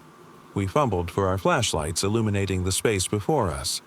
The room was vast and cavernous, filled with old, broken furniture and scattered bits of debris. But it wasn't what was in the room that made us freeze. It was what wasn't there. The floor was covered in footprints, small, barefoot prints that seemed to have formed in the dust, leading toward the center of the room. Some were fresh, as if they had been made recently. We followed the trail cautiously, the soft beams of our flashlights shaking in our hands. The prints led us to a pile of old crates in the corner. Beneath them, another door stood ajar, this one almost hidden by the debris. Without thinking, one of us pushed it open. The room beyond was even darker. Our flashlights barely penetrated the blackness, but I could see shapes, shadows shifting just beyond the edge of the light. My breath caught as the feeling of being watched became too overwhelming to ignore. Then, from somewhere deep within the darkness, we heard it, a soft whisper. It was distant at first, like the echo of a voice from a dream. But as we stood there, frozen, the whisper grew louder, clearer. "Let us out." I wanted to run, but my legs wouldn't move. The whisper came again, closer this time. "Let us out. Let us out." The fear in my chest was unbearable, but we had to get out. We backed away from the door, our flashlights now shaking uncontrollably. The whispers grew louder, more insistent, until they filled the entire room, surrounding us from every direction. And then, silence. We stood there, listening, waiting for something, anything to happen. But nothing came. The whispers were gone. Slowly, we made our way back up the stairs, hearts pounding in our ears. The feeling of being watched lingered long after we left the lighthouse behind, as though whatever was down there wasn't finished with us. To this day, I can't forget the sound of those whispers, the ones that promised we hadn't seen the last of them. I'll never forget the day I visited that old bookstore. It was tucked away on a quiet street, surrounded by tall, crumbling brick buildings that leaned toward one another as though the city had forgotten about them. The windows of the bookstore were dusty and covered in fog, but something about it drew me in. It wasn't the kind of place people normally wandered into, but I found myself stepping through the creaking wooden door without hesitation. The bell above rang faintly, and the smell of old paper and dust hit me all at once. The place felt as though it had been untouched for decades. Bookshelves stretched high above my head, the spines old and faded. The light from the single bulb overhead flickered weakly. I wandered through the narrow aisles, trailing my fingers along the spines of the forgotten books, half expecting to hear the whispers of some long-lost ghostly stories. I picked up a few, old paperbacks, flipping through pages that crinkled in my hands. Something about the silence and the musty air felt almost otherworldly. I lost track of time, losing myself in the thick atmosphere of the store. At the end of one aisle, I found a shelf that seemed different from the rest. The books here were thinner, almost like pamphlets, their covers dark and worn. I pulled one from the shelf. Its title was barely legible: Whispers of the Forgotten. It wasn't the title that caught my attention, though. It was the strange sense of familiarity I felt as I opened it. The first few pages were scattered with strange symbols and text I couldn't read. I traced my fingers over them, my mind drawn to the obscure illustrations, twisted, distorted shapes that looked like they were from another world. I turned to the next page, and that's when I saw it. Words written in a language that wasn't English. They weren't letters, just strange symbols that sent a shiver down my spine. I couldn't stop reading, as though something was compelling me to continue. My hands trembled as I read the first few lines. "Those who seek will find, but they may not return." The words sent a cold wave through my body. I glanced around the bookstore, suddenly realizing how quiet it had become. The faint creak of the floorboards seemed to echo louder than it should have, and I could feel eyes on me. It was as though the store itself was watching, waiting. The room seemed darker now, shadows stretching toward me from the corners of the shelves. My heart raced as I looked back at the book. The pages turned by themselves, landing on a chapter that spoke of places that no longer existed. Forgotten towns, cities swallowed by time and silence. The more I read, the more I felt an odd connection to these places. It was as if I had been there before, even though I knew I hadn't. Suddenly, the light overhead flickered violently, casting everything into near darkness. A chill swept through the room, and I heard a whisper, so faint I could barely make it out. "Turn back." I froze, the whisper echoing in my ears. My eyes darted around the bookstore, but there was no one there. My breath came in shallow gasps as I realized I was alone. The pages of the book flipped again, this time stopping on a section titled "The Forgotten Path." My hands were shaking as I read, "The path is long and lonely, but those who seek will find. Beware, for what is lost may never be reclaimed." The room felt colder now, and I could hear the sound of footsteps, though no one was there. The air was thick, and it felt as though something was closing in on me. I wanted to leave, but I couldn't move. My body felt frozen, my mind consumed by the words of the book. It was then that I noticed something at the edge of my vision. A figure, tall, shadowy, and indistinct, stood at the end of the aisle, watching me. I couldn't make out its face, but I could feel its presence. It wasn't human, not in the way I knew. The whisper came again, clearer this time. "Return. What is lost?" Panic set in, and I knew I had to get out. I stumbled backward, clutching the book tightly. The figure didn't move, but I could feel its gaze following me as I hurried toward the door. As I ran out of the bookstore, the bell above rang once more, echoing into the night. I didn't look back.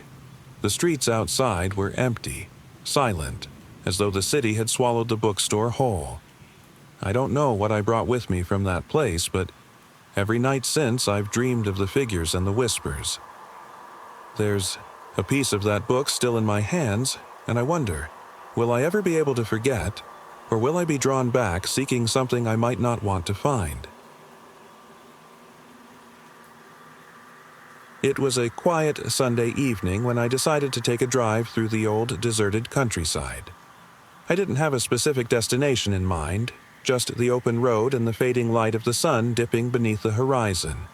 The trees lining the road swayed gently in the breeze, casting long shadows that stretched across the cracked pavement. I loved these kinds of trips, especially when everything felt so still. The world seemed smaller out here, as though it had been untouched by time. But as the sun set and the last bit of daylight faded, I began to feel that familiar unease creep in. The road was narrow, winding through endless fields on either side. Occasionally, a farmhouse would come into view, but they were all dark and lifeless. As the miles stretched on, I found myself longing for a sign of life. anything to break the silence. The radio was silent, no stations picking up, and my phone had no signal.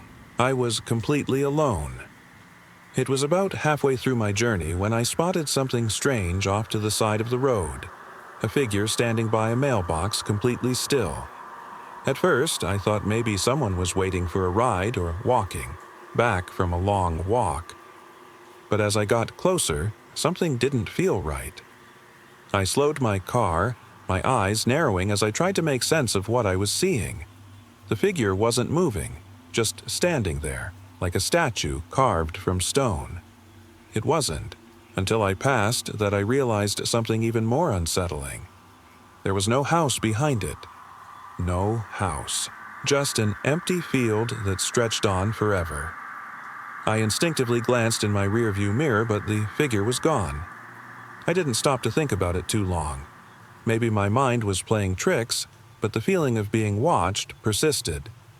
I told myself it was the isolation, the quiet, making me paranoid.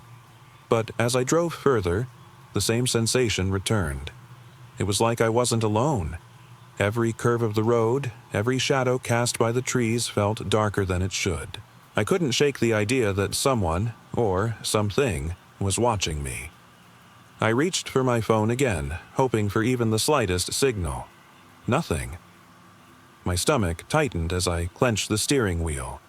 The road felt endless, and with every passing mile, that growing sense of unease dug deeper into me. It wasn't until I rounded a bend that I saw it, a figure standing directly in the middle of the road. I slammed on the brakes, the tires squealing against the pavement. My headlights illuminated it, and I could see the outline clearly. It wasn't human. The shape was tall, much taller than any person should be. Its limbs stretched unnaturally, long, and its head tilted at a strange angle. It didn't move. It just stood there, blocking the road. My breath hitched, and I couldn't bring myself to look away. I knew I couldn't drive past it. I wasn't sure if I even could. My foot hovered over the brake, but the figure remained unmoving.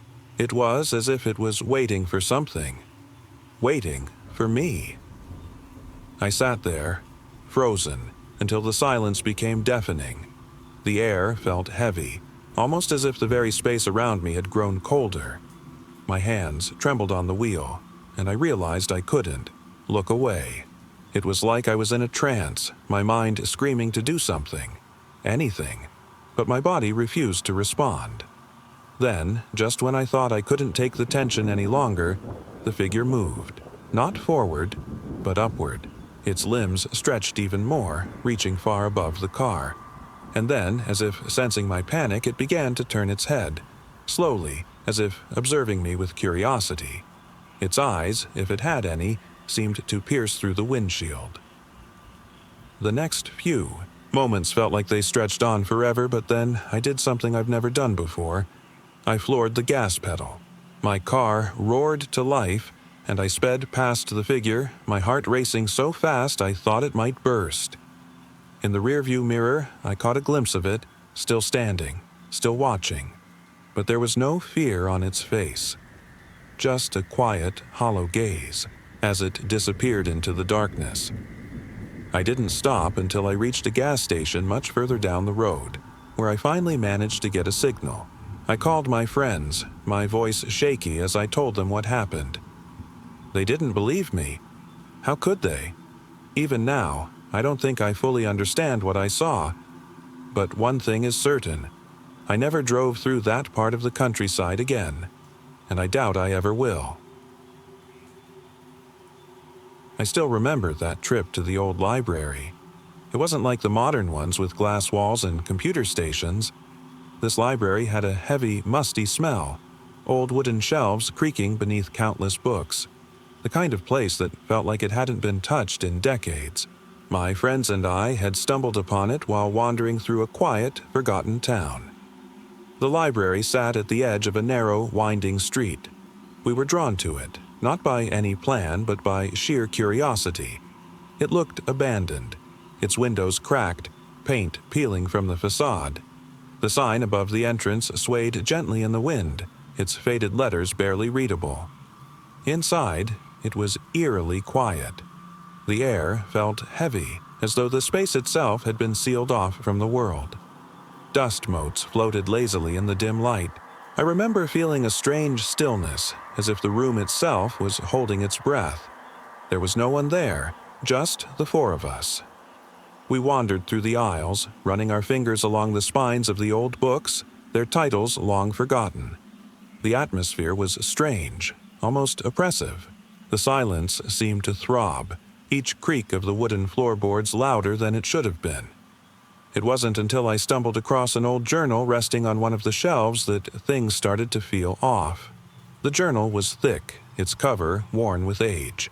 I opened it, curious, and began flipping through the pages. The handwriting was shaky, filled with strange symbols and passages that made no sense. Some entries were incomprehensible. Others spoke of things that shouldn't be known. I felt a chill run down my spine as I read the scribbles, my hands trembling as I flipped further. But what truly unsettled me was a single line written on the very last page.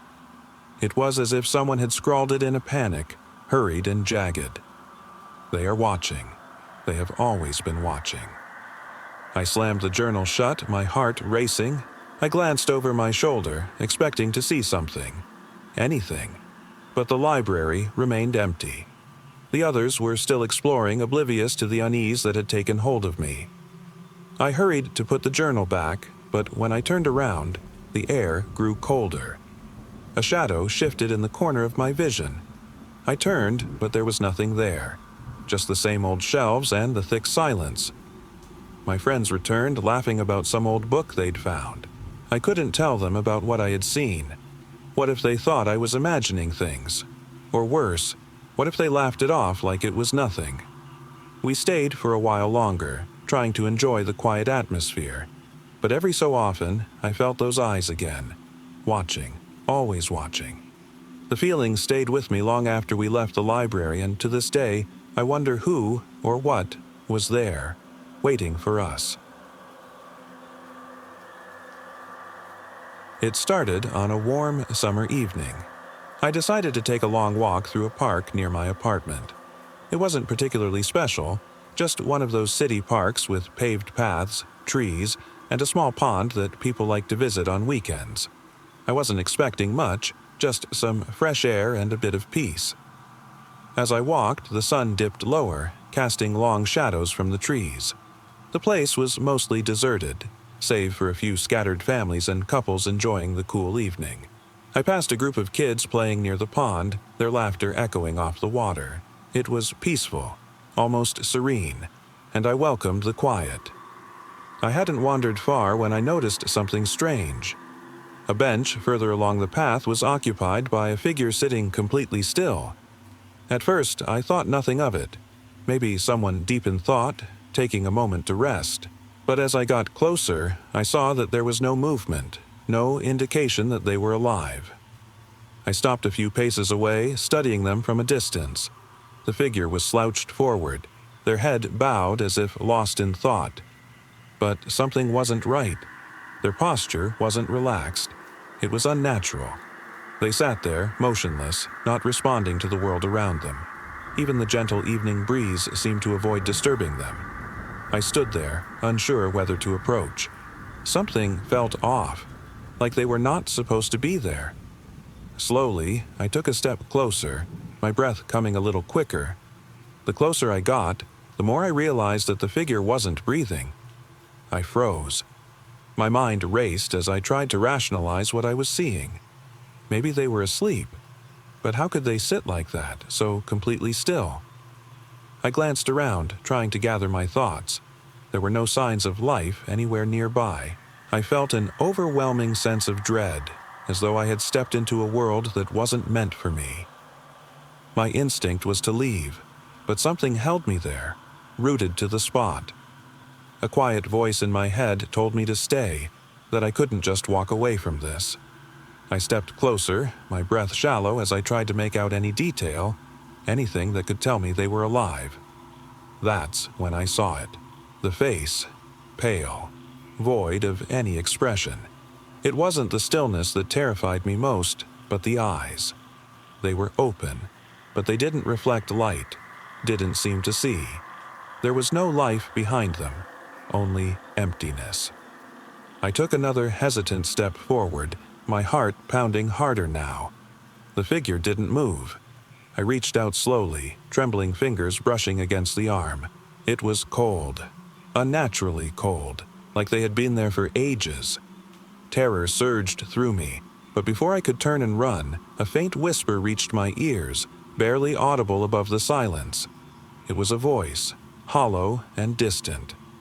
"Don't leave." I spun around, but there was no one there. The park was still empty, the fading light of the sun casting long shadows. I looked back at the figure whose gaze seemed to follow me as I backed away. With every step, I felt as though something was pulling at me, drawing me closer again. I forced myself to turn and run, my legs carrying me away from the figure, from the park, from whatever had been watching me. When I finally stopped to catch my breath, the park was silent again. No sign of the figure, no echo of the voice, only the fading hum of the city in the distance. I didn't go back to that park, and to this day I can't shake the feeling that I wasn't supposed to leave. It was a crisp autumn evening when I decided to take a solo drive through the countryside. The road stretched on endlessly, flanked by trees that were shedding their leaves, casting long, eerie shadows under the fading sunlight. I always enjoyed these quiet drives, just me and the open road, away from the noise of the city. I'd taken this route countless times before, but tonight felt different. The air was thicker, almost oppressive, and I couldn't shake the feeling that I wasn't entirely alone out here. The road wound through rolling hills, with fields stretching far beyond the horizon. I passed a few dilapidated barns, their broken windows reflecting the golden hues of the setting sun. It was the kind of place where time seemed to have stopped, silent, isolated, and forgotten. As I drove, the familiar sound of my tires crunching over the gravel faded, replaced by a strange, distant echo, almost like footsteps following behind me. I glanced in the rearview mirror, half expecting to see someone. But there was no one, just empty road stretching out behind me. I shook my head, trying to dismiss the thought. Maybe it was just my imagination. But as I drove further, the feeling only grew stronger. It was as if someone was watching me from the shadows, waiting for the right moment to make themselves known. Eventually, I reached an old, overgrown trail leading into the woods. I couldn't help but take a detour, curious about the trees that loomed ahead. The leaves crunched beneath my tires as I ventured deeper into the forest. The air became cooler and the sounds of nature seemed to fade, leaving only silence. The trees stretched high above, their branches forming a dense canopy, blocking out the last rays of sunlight. It felt as if I had stepped into a different world, one untouched by time. I stopped the car and stepped out, taking a deep breath of the crisp, cool air. The forest felt alive in a way that made my skin crawl. The wind whispered through the trees, but there were no birdsong, no rustling of animals, just the stillness of the woods. I wandered off the trail, following a narrow footpath that seemed to beckon me deeper into the forest. Every step felt heavier, as if the trees themselves were watching, their twisted limbs casting dark shapes on the ground. Then I heard it again, the faint sound of footsteps. This time, they weren't distant or echoing. They were close, too close. I froze, my breath catching in my throat. The woods seemed to hold their breath, waiting. I slowly turned around, expecting to see something, or someone, standing behind me. But there was nothing. My heart pounded in my chest as I fought the panic rising in my throat. The silence was oppressive, broken only by the sound of my own shaky breathing. I clutched my phone tightly, turning on the flashlight. The beam cut through the darkness, illuminating the path ahead. I must have been imagining things. It had to be the isolation, the eerie quiet of the woods. I told myself that over and over, but deep down, I knew better. I retraced my steps, trying to shake off the feeling of being watched. The woods seemed to close in tighter, the path harder to see in the dim light. My flashlight flickered, then went out entirely, plunging me into darkness. I fumbled with my phone, trying to turn the flashlight back on, but it was dead. My signal had vanished, and I realized just how far I'd strayed from the main road. Panic set in. The feeling of being lost was overwhelming. The silence stretched on, broken only by the soft rustling of leaves in the wind. And then I heard it again. The footsteps. Closer this time. I could feel them behind me, just beyond the edge of my vision. I spun around, my breath hitching in my throat. Still, no one. I forced myself to walk faster, the crunching of leaves beneath my feet now sounding like whispers, like the trees themselves were speaking. The woods felt endless, as if they had no intention of letting me go. After what felt like hours, I stumbled onto an old, faded trail marker. The letters were barely legible, but I could just make out the word path etched into the wood. I followed the marker, hoping it would lead me back to my car. The silence was deafening, but at least now I had a point of reference. I kept my head down, not wanting to look behind me, where I knew something, or someone, was watching. Finally, I broke through the tree line and saw my car waiting in the distance, bathed in the faint glow of the moon. I didn't stop running until I reached it, slamming the door shut behind me. As I drove away, the weight in my chest eased, but the feeling of being followed didn't. I knew I'd be looking over my shoulder for a long time. What had been out there in the woods with me? I still don't know, and I don't think I ever want to find out.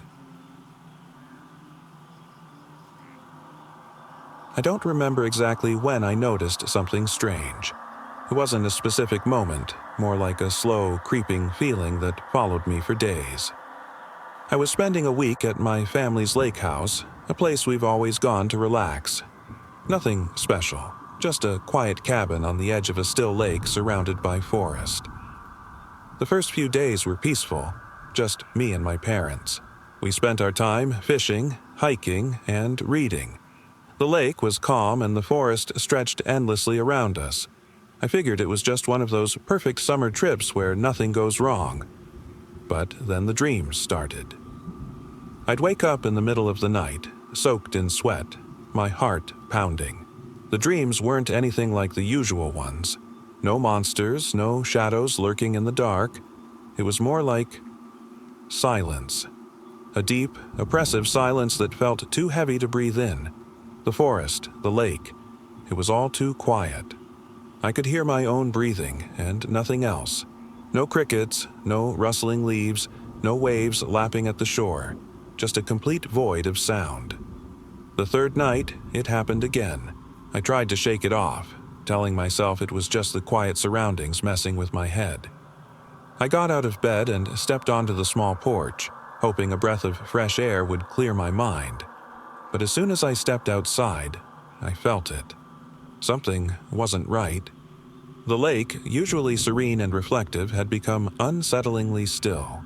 I sat down on the porch, staring at the water, listening to the echo of my thoughts.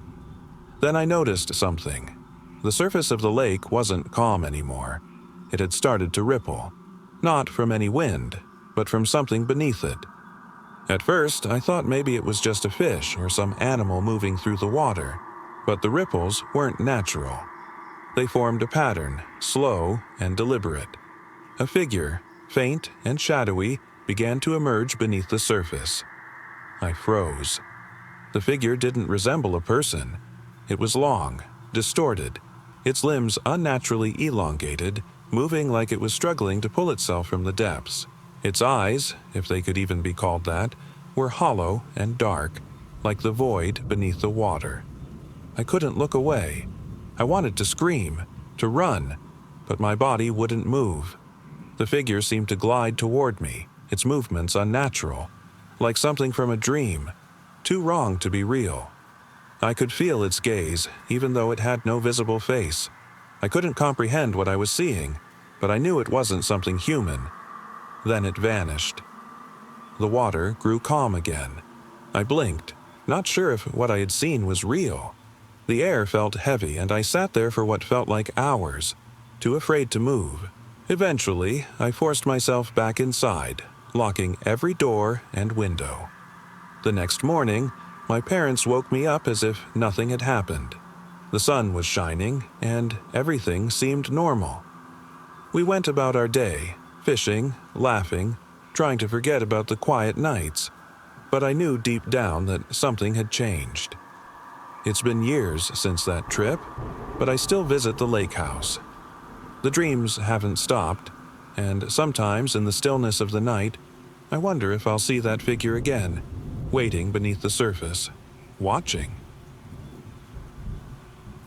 It started with a simple trip.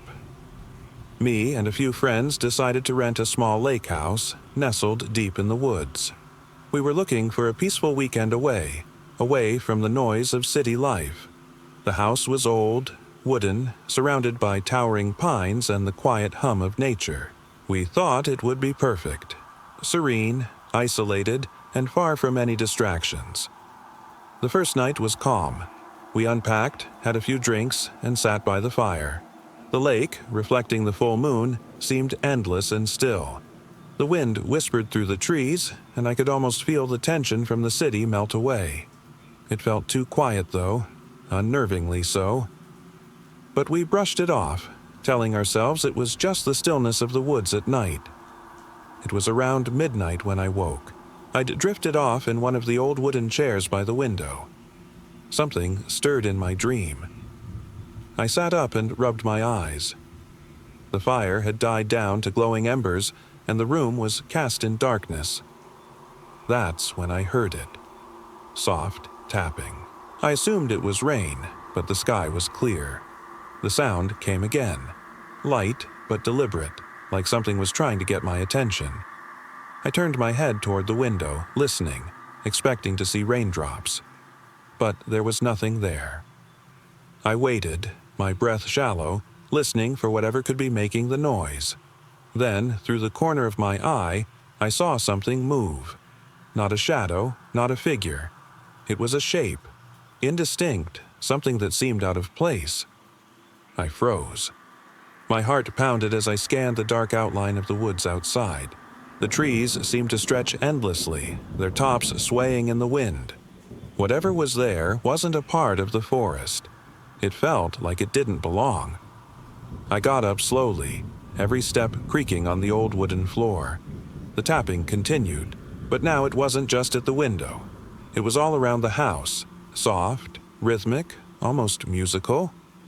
I peered out again, my eyes straining into the night. There, in the distance, I saw it, just for a second. A figure. Not human. Not quite. It was tall, thin, and it moved strangely, almost like a distorted reflection of something.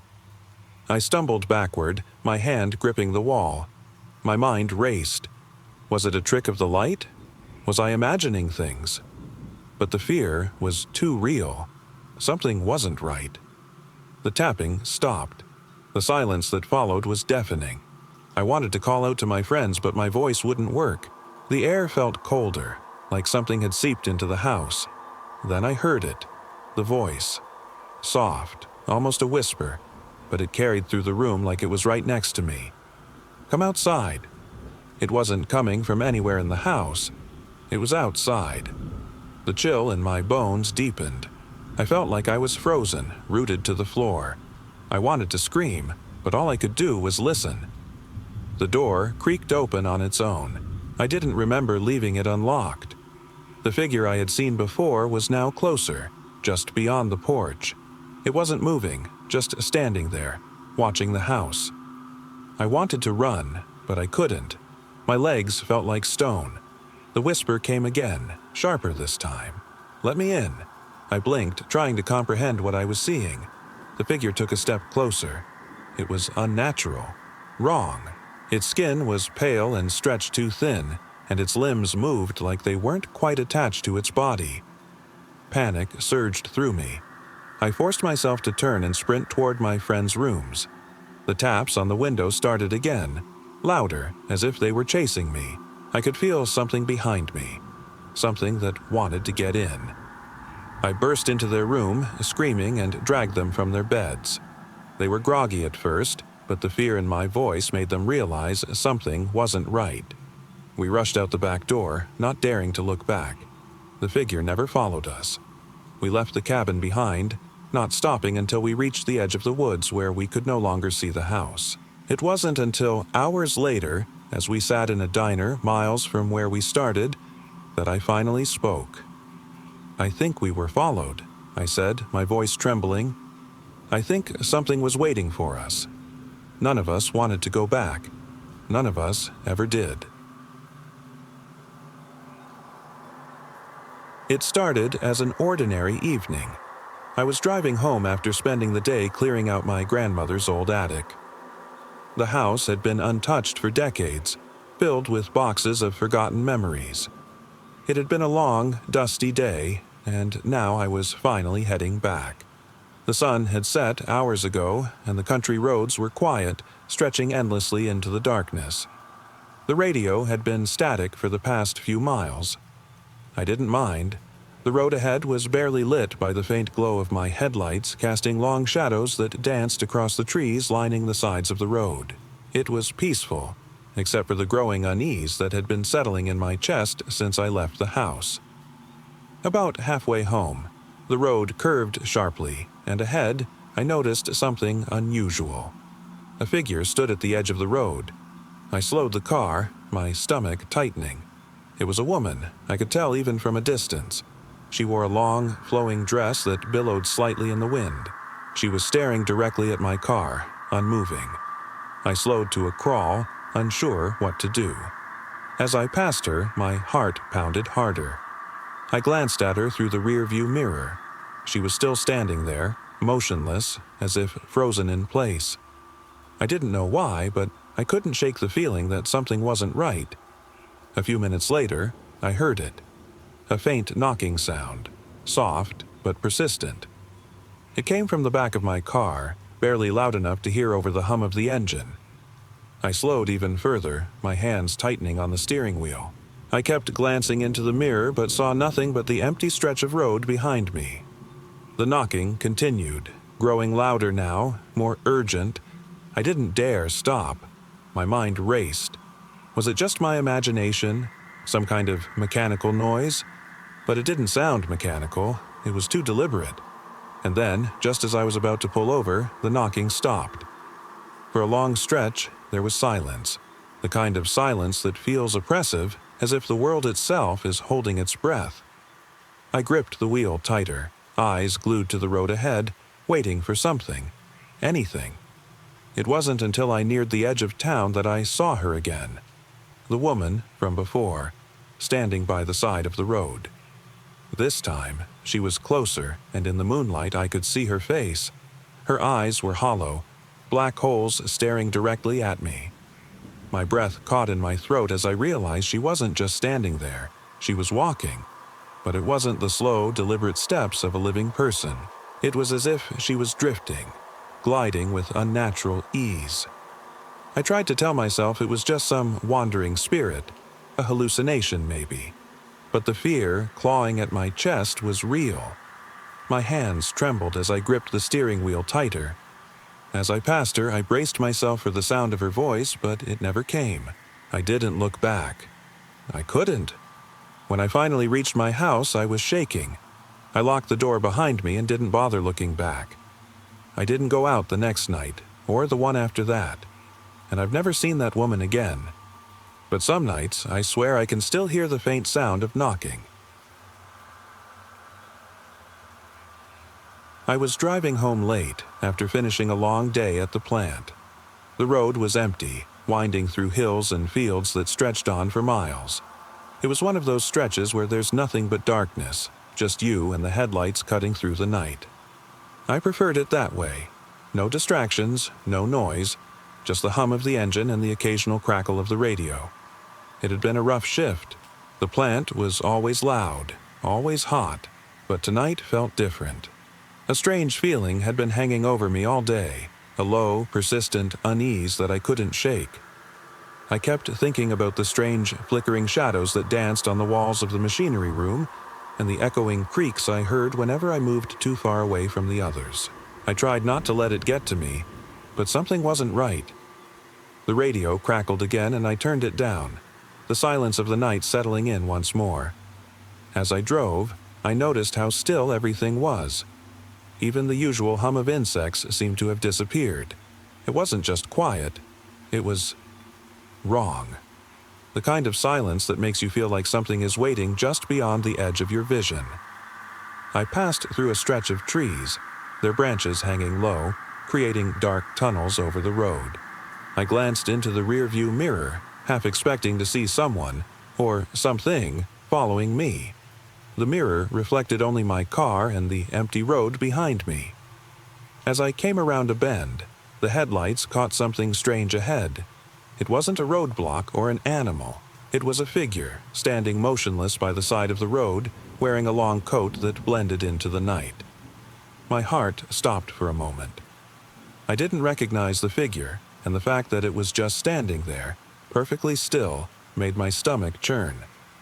I slowed down, my mind racing. Who would be out here at this hour? The figure didn't move, didn't flinch as my headlights illuminated it. I couldn't see any facial features, just a vague, shadowy form beneath the coat. "Hello," I called out, my voice trembling. No response. I couldn't bring myself to stop, but I slowed down, creeping past the figure. It never moved, never flinched as I passed by. My hands trembled on the steering wheel, and my pulse throbbed in my ears. I kept glancing in the rearview mirror, but the figure remained still. A mile down the road, I dared to look back again. The figure was gone. I didn't stop driving until I hit the city limits. The whole ride home, I kept replaying what I'd seen. It didn't make sense. Who, or what, stood there, unmoving, in the middle of nowhere? When I finally got home, I locked the door and turned on every light in the house, unable to shake the feeling that I wasn't alone, that something had been watching me, waiting for me to pass. I never went back to that road again. I don't think I ever will. I was in the middle of a road trip driving through endless stretches of desert. The sun had set hours ago, and now it was just me and the empty highway. There wasn't a single car in sight, nothing but the faint glow of my headlights illuminating the cracked asphalt ahead. I wasn't sure how far I'd gone. I had been driving for what felt like forever, searching for the next gas station or even a small town, but the road seemed to stretch endlessly in both directions, disappearing into the horizon like a thin line against the sky. My phone had lost signal hours ago, and the only sound in the car was the steady hum of the engine. I was starting to feel uneasy. Everything about this trip had felt off since the moment I left. The air was dry and still, not a whisper of wind or even the faintest rustle of leaves. It was as if the desert itself was holding its breath. I didn't want to stop, but I had no choice. The low fuel light blinked on, warning me that I needed to find something soon.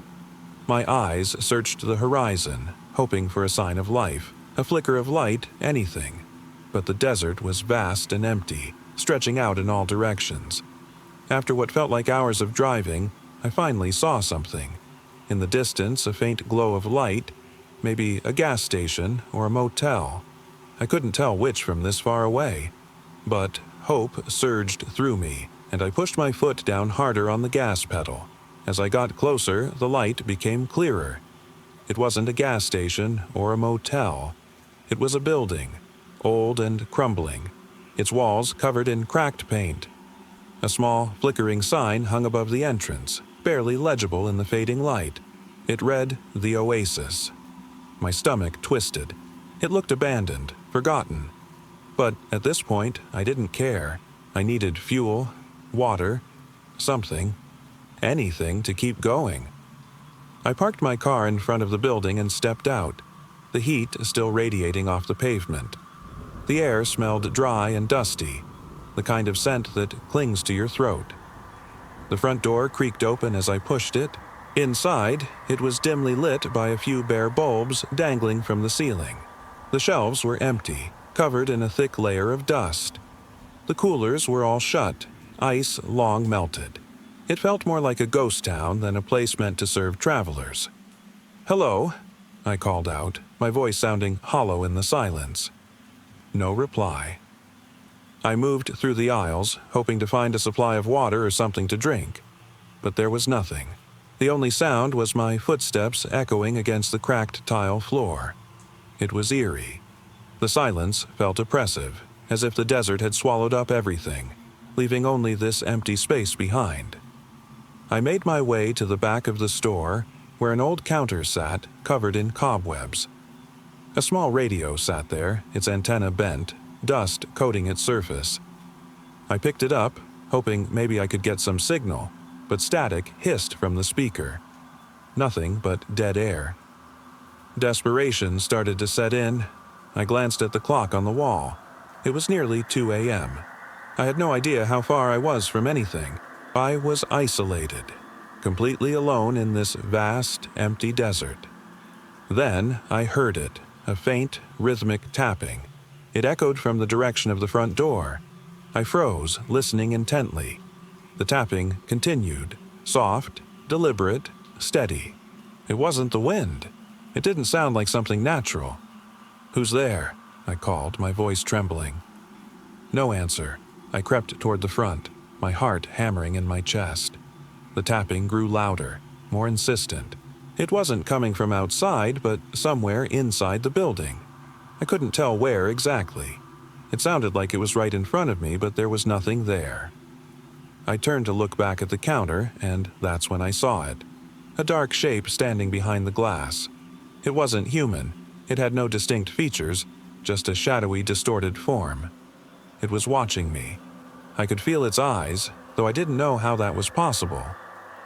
My breath hitched as I stepped back, trying to make sense of what I was seeing. It moved closer, slow, deliberate. I could hear its footsteps, even though they shouldn't have made a sound on the dust-covered floor. I bolted for the door, fear clouding my vision. The creaking footsteps followed me, closer now, as though it was right behind me. I threw open the door and sprinted into the night, the cold air hitting me like a slap in the face. I didn't look back. I didn't stop running until I was miles down the road, the building a distant blur behind me. My car waited, humming quietly, the only sound I could hear. I never went back. I don't know what I saw that night or if it was even real, but sometimes, when I drive through the desert, I wonder if I'll see that building again, or if something else will come for me.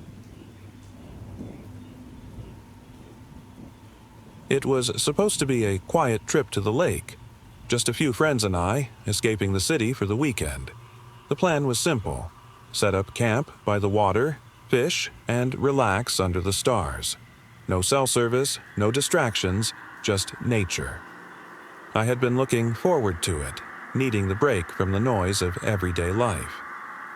We drove deep into the forest, following the narrow, winding path that led to our campsite. The trees stretched endlessly on either side of us, their thick canopies blocking out the sun. It was peaceful, serene.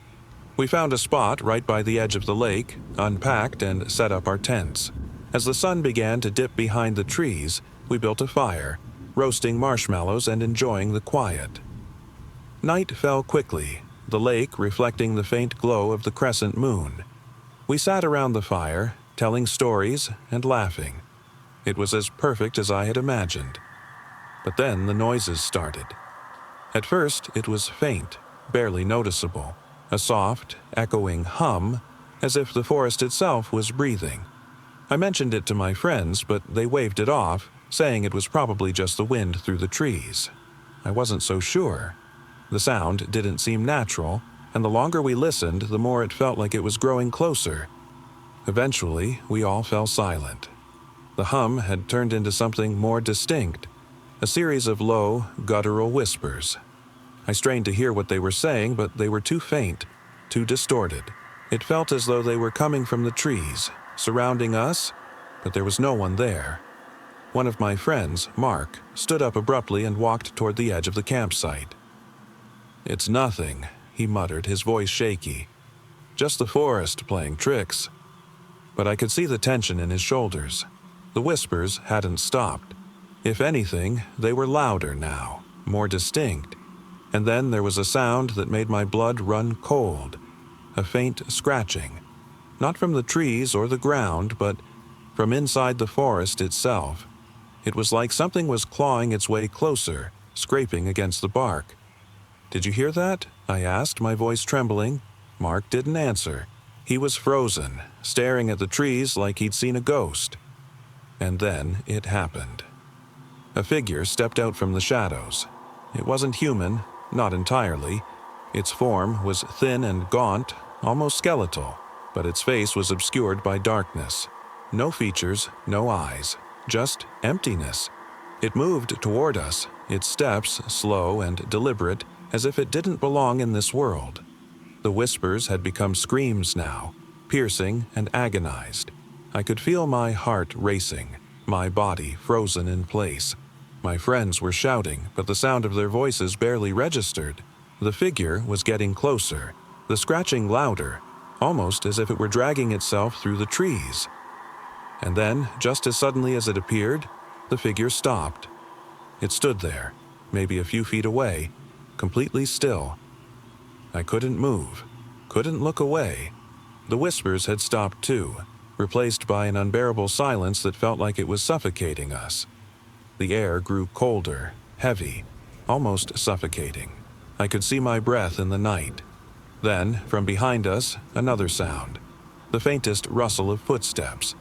Not from the figure, but from the trees. Something was circling us, moving through the shadows. Panic surged through me, and without thinking, I grabbed Mark's arm and pulled him toward the fire. My friends followed, and we stumbled over each other, rushing back to our tents. The whispers were now screams, the rustling footsteps growing louder, echoing through the trees. We didn't sleep that night. Every creak of the trees, every whisper in the dark sent shivers down our spines. Whatever had come for us wasn't leaving. The forest wasn't quiet anymore. It was alive. In the morning, we packed up and left as quickly as we could. The whispers, the figure, the scratching, all of it had vanished by sunrise. But the fear hadn't. To this day, I wonder what we encountered that night. Some part of me still expects to hear those whispers, see that figure wherever I go. And deep down, I know we weren't alone out there. It was a quiet summer evening when my friends and I decided to take a drive. We didn't have any particular destination in mind, just wanted to escape the noise of the city and soak in the stillness of the countryside. We left town with no real plan, winding down narrow back roads, passing the occasional farmhouse and letting the radio fill the silence. We ended up on an old, forgotten road, the kind with broken pavement and weeds pushing through cracks. It stretched on for miles, empty except for the occasional crows circling above. The sun was beginning to dip below the horizon, casting the land in a dull orange glow. We pulled over at a random spot where the trees opened up, leaving a stretch of land that felt completely isolated. The silence was heavier now, the kind that creeps into your chest, making it harder to breathe. We got out of the car, stretched, and walked a few feet to sit on the hood, staring out at the horizon. It felt perfect, peaceful, distant, far from the chaos of everything. But as the minutes stretched on, a strange sense of tension began to creep in. My friend Jess was the first to break the silence. "Do you hear that?" she asked, her voice barely above a whisper. We all fell quiet, straining to listen. At first, there was nothing, just the soft rustle of wind through the grass, but then, faintly, we heard it, a distant, echoing sound. A voice, perhaps, or something that barely resembled one. It was hard to tell. The sound came and went, almost like breathing, but slower, heavier. We exchanged uneasy glances, trying to brush it off. Maybe it was just the wind, or some far-off noise we couldn't identify. But it didn't sit right. There was something too deliberate about it. like it was aware of us. After a few minutes, the noise stopped. We relaxed a bit, laughed nervously, and chalked it up to our imagination. But as soon as we settled back into our thoughts, we heard it again. This time, it was closer, more distinct. A whisper, drawn out, almost as if someone, or something, was speaking, but we couldn't make out the words. "What the hell is that?" Jake asked, his voice trembling. We all leaned in, listening harder now. The sound was coming from the trees, just beyond the clearing, just beyond where we could see. The air grew colder, heavier, pressing down on us. "Let's get back to the car," I said, standing up. My voice was shaky. The fear I felt wasn't like any I'd ever experienced. It was primal, instinctual. But as we turned to walk back, we heard it again. Closer this time, and clearer. It wasn't just a whisper. It was laughter. A low, hollow laughter, chilling in its emptiness.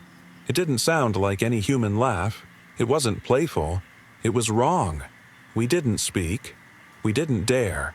Our feet moved faster, scrambling back toward the car, the laughter following us, echoing through the trees. When we reached the vehicle, we slammed the doors shut and locked them. I could barely see through the windshield, my hands trembling as I gripped the steering wheel. The laughter didn't stop. It was all around us now, growing louder, closer. "I think we need to go," I said, my voice barely above a whisper. Just as I was about to start the engine, Jess screamed. I turned to see what she was pointing at, and there, standing in the fading light, was a figure. Tall, gaunt, its eyes empty and hollow, watching us from the edge of the woods. We didn't hesitate. The car roared to life, tires kicking up dust as we sped down the empty road. The figure remained behind, standing motionless as we drove away. But I could still hear the laughter, trailing off into the distance. Even now, I wonder what was out there that night.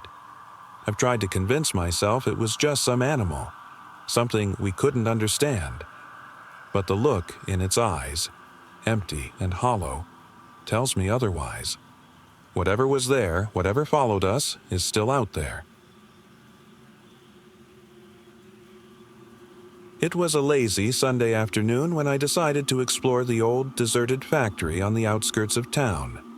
I'd always been fascinated by abandoned places, the rusted machinery, the echoing silence. There was something eerie about them, like the memories of what once thrived inside lingered, waiting to be disturbed. The factory was massive, with crumbling walls and broken windows letting in streaks of sunlight.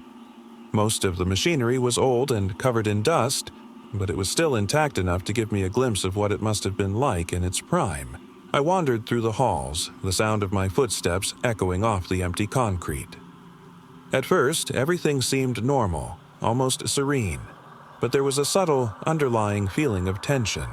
It felt like I wasn't alone, though I couldn't hear or see anyone. My heart picked up a little, but I brushed it off.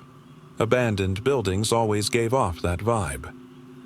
As I made my way deeper inside, I found a room filled with old filing cabinets and paperwork, scattered haphazardly. Some of the papers were faded and barely legible, but I noticed a few that seemed out of place. They were newer, clean, bright white as if they'd been recently added. Curious, I thumbed through the stack, finding scribbled notes and numbers, mostly unintelligible. One note caught my eye. It read, "They're still here." I froze. My skin crawled. The factory was silent except for the faint creaking of old machinery shifting. The words felt out of place, disturbing. Who could have written this? And how could they be still here when there was no sign of life? I was about to leave when I heard it. A faint whispering, barely audible but unmistakable. I stood still, straining to listen. The whispering grew louder, like 1,000 voices murmuring all at once. It was coming from deeper inside the factory, where the shadows were darkest. The whispers seemed to call my name, though I couldn't make out the exact words. My breath caught as I felt something brush past my leg. I jumped back, heart pounding, but there was nothing. Just the cold air and the oppressive silence. I wanted to run, but something inside held me in place. My curiosity had always been my downfall. I forced myself to keep moving, stepping further into the factory. The whispers turned into faint guttural murmurs, almost like someone speaking in a language I couldn't understand. That's when I saw it, a figure standing at the end of a long corridor. It wasn't moving, just standing there, silent. I couldn't make out its face, just a vague, shadowy shape. My stomach churned. The whispers turned into a low, rhythmic chanting. I didn't know how long I stood there, frozen, staring at the figure. It felt like time had stopped, the only sounds being the chanting and my own frantic heartbeat. Then, suddenly, it moved, slowly, deliberately. I couldn't tell if it was coming toward me or standing still, but as it took a step, I noticed the shadows in the room growing darker, shifting unnaturally like they were alive. I turned to run, but my legs wouldn't respond. The chanting grew louder, overwhelming, and then silence. Complete, deafening silence. The whispers had stopped, but something was wrong. So wrong. I was hyper-aware of my surroundings now, every creak and groan of the factory amplifying in my ears. The figure was gone. The hallway was empty. I stumbled back toward the entrance, my breath coming in shallow gasps. As I reached the door, I turned around one last time. The factory was still as death, the machinery still and lifeless.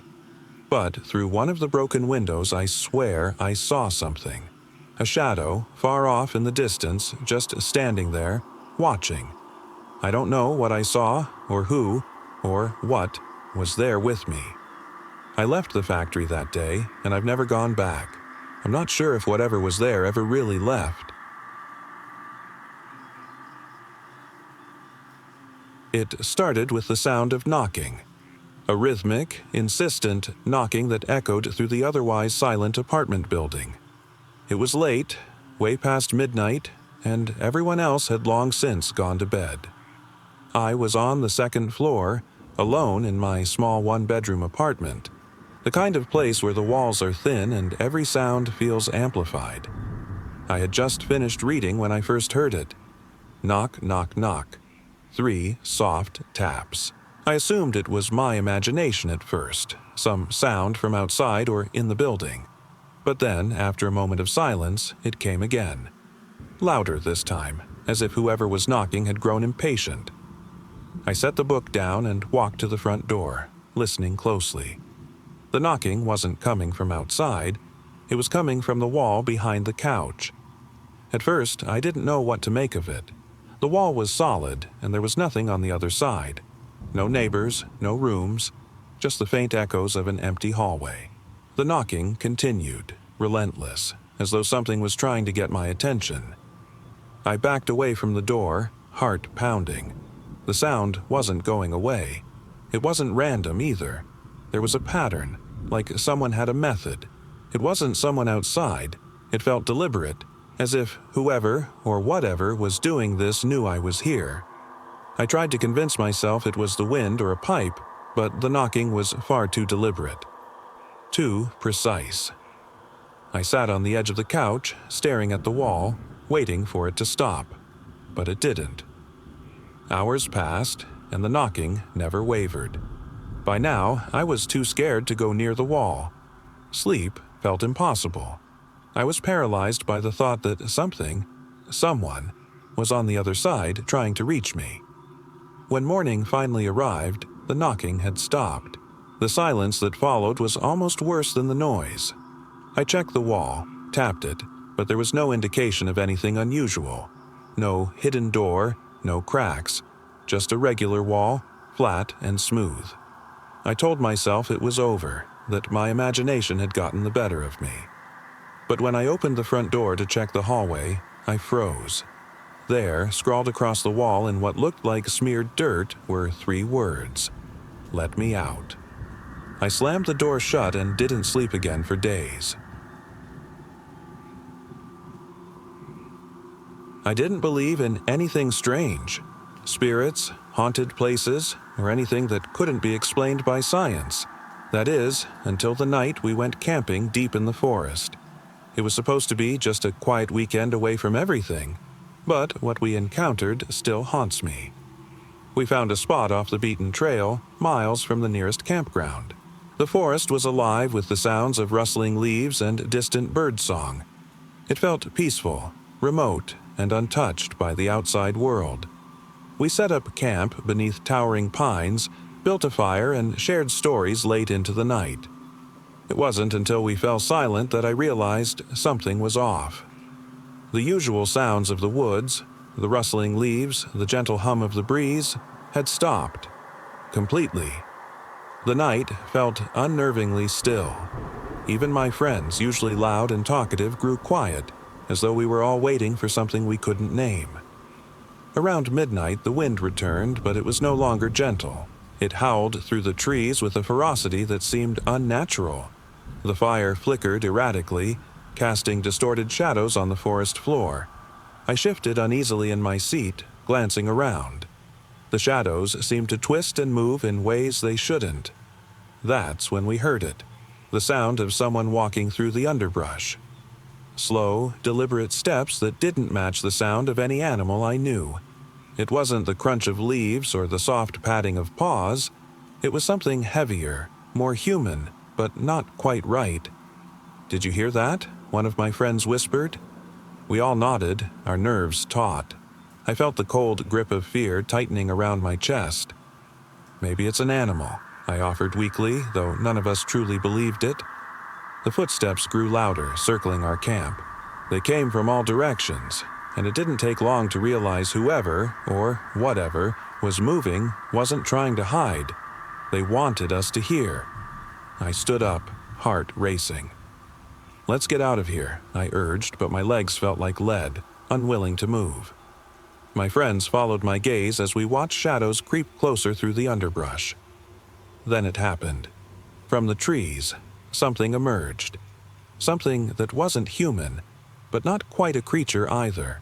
It was tall, far too tall for any person, with limbs that bent unnaturally and skin that seemed to ripple like water. Its face was smooth, almost featureless, except for two black, hollow eyes that gleamed in the firelight. "Run," someone whispered, and we all turned to flee. But the figure didn't move like we did. It glided silently through the trees, faster than we could ever hope to outrun it. We could hear it, feel its presence as though it was right behind us, always just a step away. We made it back to the car, slammed the doors shut, locked them, and peeled away from the woods as fast as we could. None of us spoke. We couldn't. The image of that thing, its endless eyes watching us from the shadows, was burned into my mind. Even now, years later, I can still feel its gaze. I don't know what it was, or why it followed us. All I know is that sometimes, some places leave scars deeper than memory. It was a quiet night when I found myself wandering through the dimly lit corridors of an old museum. The place had been closed to the public for months, but someone, somehow, had managed to gain access. I wasn't supposed to be there, but curiosity got the better of me. I'd always loved the idea of exploring abandoned places, especially ones as mysterious and ancient as this museum. The building itself was massive, filled with towering exhibits of relics from long-lost civilizations. The flickering overhead lights cast eerie shadows that stretched along the cracked marble floors, creating an unsettling atmosphere. The air smelled of dust and age, like the very walls were holding on to secrets they didn't want to let go of. As I walked deeper into the museum, my footsteps echoed louder than I'd expected. It was too quiet, almost as if the place had swallowed any sound that dared to linger. I wandered aimlessly, passing through rooms filled with ancient artifacts that seemed to whisper of forgotten lives. The silence was deafening, and every corner I turned felt more oppressive. In one of the exhibit halls, I came across an old display case holding what looked like a cracked, worn statue. It was humanoid, but twisted, with hollow eyes and a carved expression that seemed to leer. I stood there, transfixed by its unsettling presence, until a sudden creak behind me jolted me from my thoughts. I spun around, heart racing. Nothing. Still, the sound felt far too real, far too close. I decided it was time to leave, but as I made my way back toward the entrance, something caught my eye. A faint light, distant but unmistakable, flickering at the end of the hall. My first thought was someone had followed me inside, but the museum was supposed to be locked up tight. There was no way anyone could have gotten in unnoticed. My gut twisted, but I couldn't ignore the pull of curiosity. I moved closer, the silence now deafening, every footstep echoing in the vast emptiness. The closer I got to the flickering light, the more I realized it wasn't from a torch or flashlight. It came from something much older, something ancient. It wasn't warm like a fire. It was cold and spectral, flickering like a dying ember. As I neared the source, the light revealed a figure standing there, motionless and still. I froze. The figure wasn't human, or at least not entirely. Its form was hollow, distorted. Long, bony limbs, skin stretched taut over bone. Its face was a hollow void, empty sockets where eyes should have been. The figure remained still, its posture rigid, yet something about it felt alive, as if it were waiting for me. "Who's there?" I called, my voice trembling. No response. The flickering light cast distorted shadows across the creature's gaunt, emaciated form. I took a step back, trying to make sense of what I was seeing. My mind raced. Was this some kind of display? A prop? But the figure felt far too real. "Stay back," I warned, though my voice was barely audible. The creature didn't move.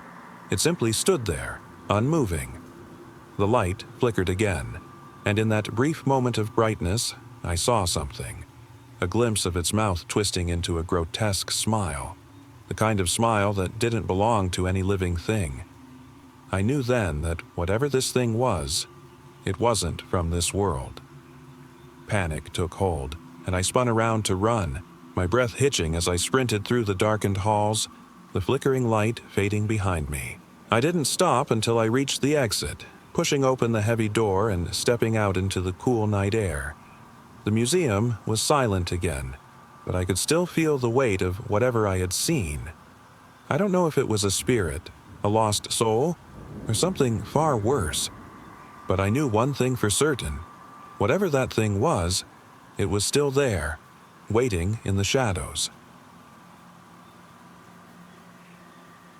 It was an early spring day, and I was driving alone on a remote country road. The landscape stretched out around me, fields of tall, golden grass swaying gently in the breeze. The road twisted and turned through empty stretches of land, the occasional farmhouse appearing in the distance before disappearing again. I wasn't in any rush. It had been a long week, and I figured a quiet drive was just what I needed to clear my head. My car's engine hummed softly, and the only sounds were the tires on the road and the occasional chirping of birds. About an hour into the drive, I noticed something strange. At first, I thought it was just my imagination, another farmhouse far off in the distance. But as I got closer, I realized it wasn't a farmhouse at all. It was an old, wooden structure, half buried in weeds and overgrown trees. The roof was caved in, windows shattered, and the whole thing seemed to lean at a strange angle, like it had been there for decades, forgotten by time. I slowed down, curiosity getting the better of me. The building didn't look like it had been lived in for a long, long time, but there was something unsettling about its quiet, abandoned state. I figured it must have been some sort of barn at one point, but now it was just a hollow shell of what it used to be. I parked the car a few hundred feet away and stepped out, the dry earth crunching underfoot. The wind stirred the trees, making them creak softly. I approached the old structure cautiously, my footsteps slowing as I took in the eerie silence. When I got to the door, I pushed it open gently. Dust and cobwebs hung in the air, and the stench of decay was thick.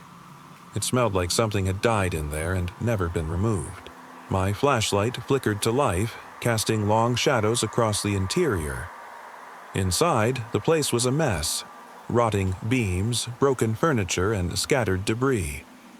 But what caught my attention was something on the far wall, something I hadn't noticed until I moved deeper into the barn. It was a photograph, nailed crookedly to the wood.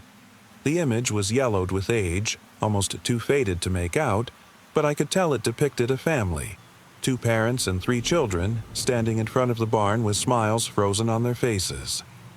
My stomach twisted. I hadn't expected to find anything like this. The faces in the photograph looked familiar, but I couldn't place where I'd seen them before. I glanced around the room, running my flashlight beam over the clutter. That's when I noticed more photos, dozens of them. Old family portraits, wedding pictures, vacation snapshots, all of them nailed to the walls. The people in the photos seemed to watch me, their smiles distorted, eyes fixed on something just beyond the frame. The air grew colder, and I felt the weight of their gaze pressing down on me. I stumbled back, my hand shaking as I tore my eyes away from the photographs. My light flickered again, casting long shadows that twisted and stretched unnaturally. Then I heard it, a faint whisper, soft, almost inaudible, like someone was right behind me. I spun around, but there was nothing. The whisper came again, closer this time, like a breath in my ear. My heart pounded as I slowly turned back to the photos. That's when I noticed something I hadn't before. The people in the photographs weren't just staring at me. They were moving. Ever so slightly, their faces contorted, their expressions shifting from smiles to something darker. The eyes that had once looked joyful now seemed hollow, empty, as if they were gazing at something beyond the frame. The shadows in the room deepened, and I realized they weren't shadows at all. They were moving, like they were stepping out from the photographs. Panic surged through me as I bolted for the door. My flashlight flickered, casting strange, flickering shadows across the doorway. The whispers grew louder, surrounding me from all sides, their faint murmurs growing into distorted echoes. I didn't look back. I sprinted to my car, heart racing, and slammed the door shut behind me. As I sped away down the empty road, I could still feel those hollow eyes staring at me from inside the barn. I don't know who or what they were, or why they were trapped in those photos, but I'm sure of one thing. They're still there, waiting. It was just a normal weekend at my family's cabin by the lake. No guests, no visitors, just me, my brother, and our parents. We'd been coming here for years, so the routine was always the same. Lazy days by the water, campfires, and card games. Nothing out of the ordinary. At least, that's what I thought. The first day was peaceful. We set up by the dock, swam in the cool water, and ate dinner under the stars. By nightfall, the only sounds were the distant call of loons and the crackling fire. But as I lay in the small tent we'd pitched, something didn't feel right. The woods were always quiet at night, but that night they seemed too quiet. At first, I told myself it was just the usual overactive imagination that kicked in when you were isolated like this. But something felt off, like I wasn't alone. I sat up, straining to hear anything. The usual sounds of wildlife had vanished. The wind wasn't moving through the trees. It was too still. I finally gave up trying to sleep and unzipped the tent to step outside. The full moon lit up the trees, casting long shadows across the ground. I glanced around, but there was nothing out of place. My brother's tent was still standing a few feet away, and my parents' cabin was just visible beyond the trees. The whole property was dark and peaceful, as it should have been. But as I stood there, listening to the silence, I saw something. A shadow, not quite human, not quite anything else, moving through the trees. It wasn't an animal, at least nothing I recognized. It was too tall, too thin, and moving unnaturally slow. I froze, heart pounding. The figure didn't seem to notice me. It just continued to drift deeper into the forest, blending with the darkness. I wanted to run, but my legs felt frozen in place. I stared until it was gone, swallowed by the woods. When I finally returned to the tent, I told myself it had to be my imagination. There was no way something real could have been out there. I stayed awake the rest of the night, every creak of the cabin, every shifting branch outside, making my pulse spike. The next morning, my brother woke up and greeted me as usual. "Did you hear anything last night?" I asked hesitantly. He frowned, scratching his head. "Now that you mention it, yeah. I thought I heard something, but I didn't want to wake you up. It was like footsteps, right?" I felt the blood drain from my face. "Footsteps?" "Yeah," he said. "They weren't from us. Sounded like something walking through the woods, slow and dragging. Like someone was lost out there." We stared at each other, our shared unease growing. We checked around the cabin, searched the property, but there was nothing. No footprints, no signs of anyone passing through. It was just us, surrounded by silence once again. That night, we kept the fire burning and stayed close. The woods felt darker, emptier. The cabin, once familiar and safe, now seemed distant and unreachable. Every sound, a branch cracking, a distant rustle, sent chills down my spine. Around midnight, I couldn't take it anymore. I had to check again. I left the tent, walking to the edge of the trees where the shadows seemed thickest. This time, I saw it. A pale figure, even taller than before, standing just beyond the tree line. Its eyes were dark, hollow, and it tilted its head slowly as if it could feel my gaze. I held my breath, unable to look away. It took a slow step toward me, and I realized with a jolt, it wasn't walking like a person. Its legs were bent at impossible angles as though its bones didn't move naturally. Panic surged through me, but I couldn't move. I watched as it drifted closer, and then, without warning, it vanished into the trees. I didn't sleep the rest of the night. My brother and I stayed close, checking each other's sanity, waiting for the dawn. When the sun rose, we packed up and left. To this day, I still wonder what we saw. I've tried to explain it away. Maybe it was an animal, maybe my imagination. But deep down, I know it wasn't. Whatever it was watching us, waiting, and I'm not sure if it ever really left.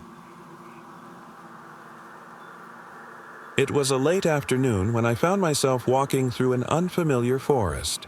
The dense trees stretched endlessly, their branches arching over the narrow trail, casting long, wavering shadows that danced in the fading light.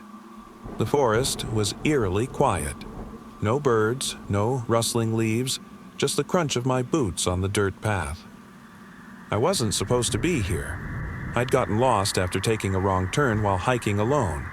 My phone had died hours ago, and now the sun was dipping below the horizon, leaving the forest in an unnatural twilight. My heart pounded as I tried to find a way back, but the trail seemed to have vanished, leaving only a maze of trees and endless undergrowth. As the sky darkened, a chill swept through the trees. I shivered, wishing I'd brought a jacket. The quiet was becoming suffocating, oppressive. Something about it felt wrong.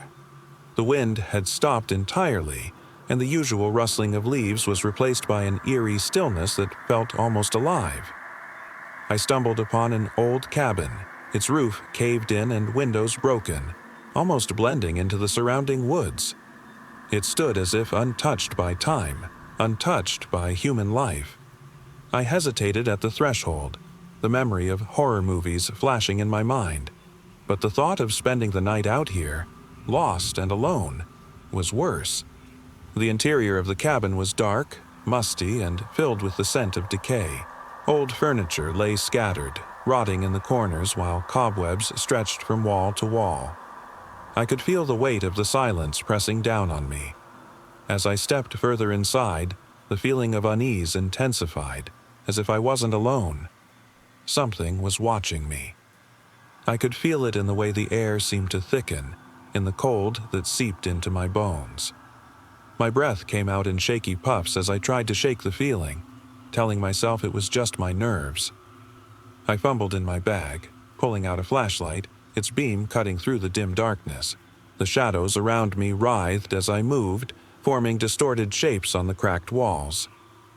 Then I heard it, A faint whisper, barely audible, as if someone were standing right beside me, murmuring words I couldn't quite make out. My stomach twisted, and I swung the flashlight around, scanning the cabin. The only sound was the creak of the old wooden floor beneath my feet. "Who's there?" My voice trembled, echoing in the hollow space. No answer. I listened closely, the hairs on the back of my neck standing on end. The whisper came again, but this time louder, clearer. It was a name, soft but unmistakable.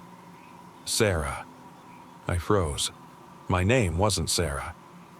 I spun around, the flashlight beam darting across the room, searching for any sign of movement.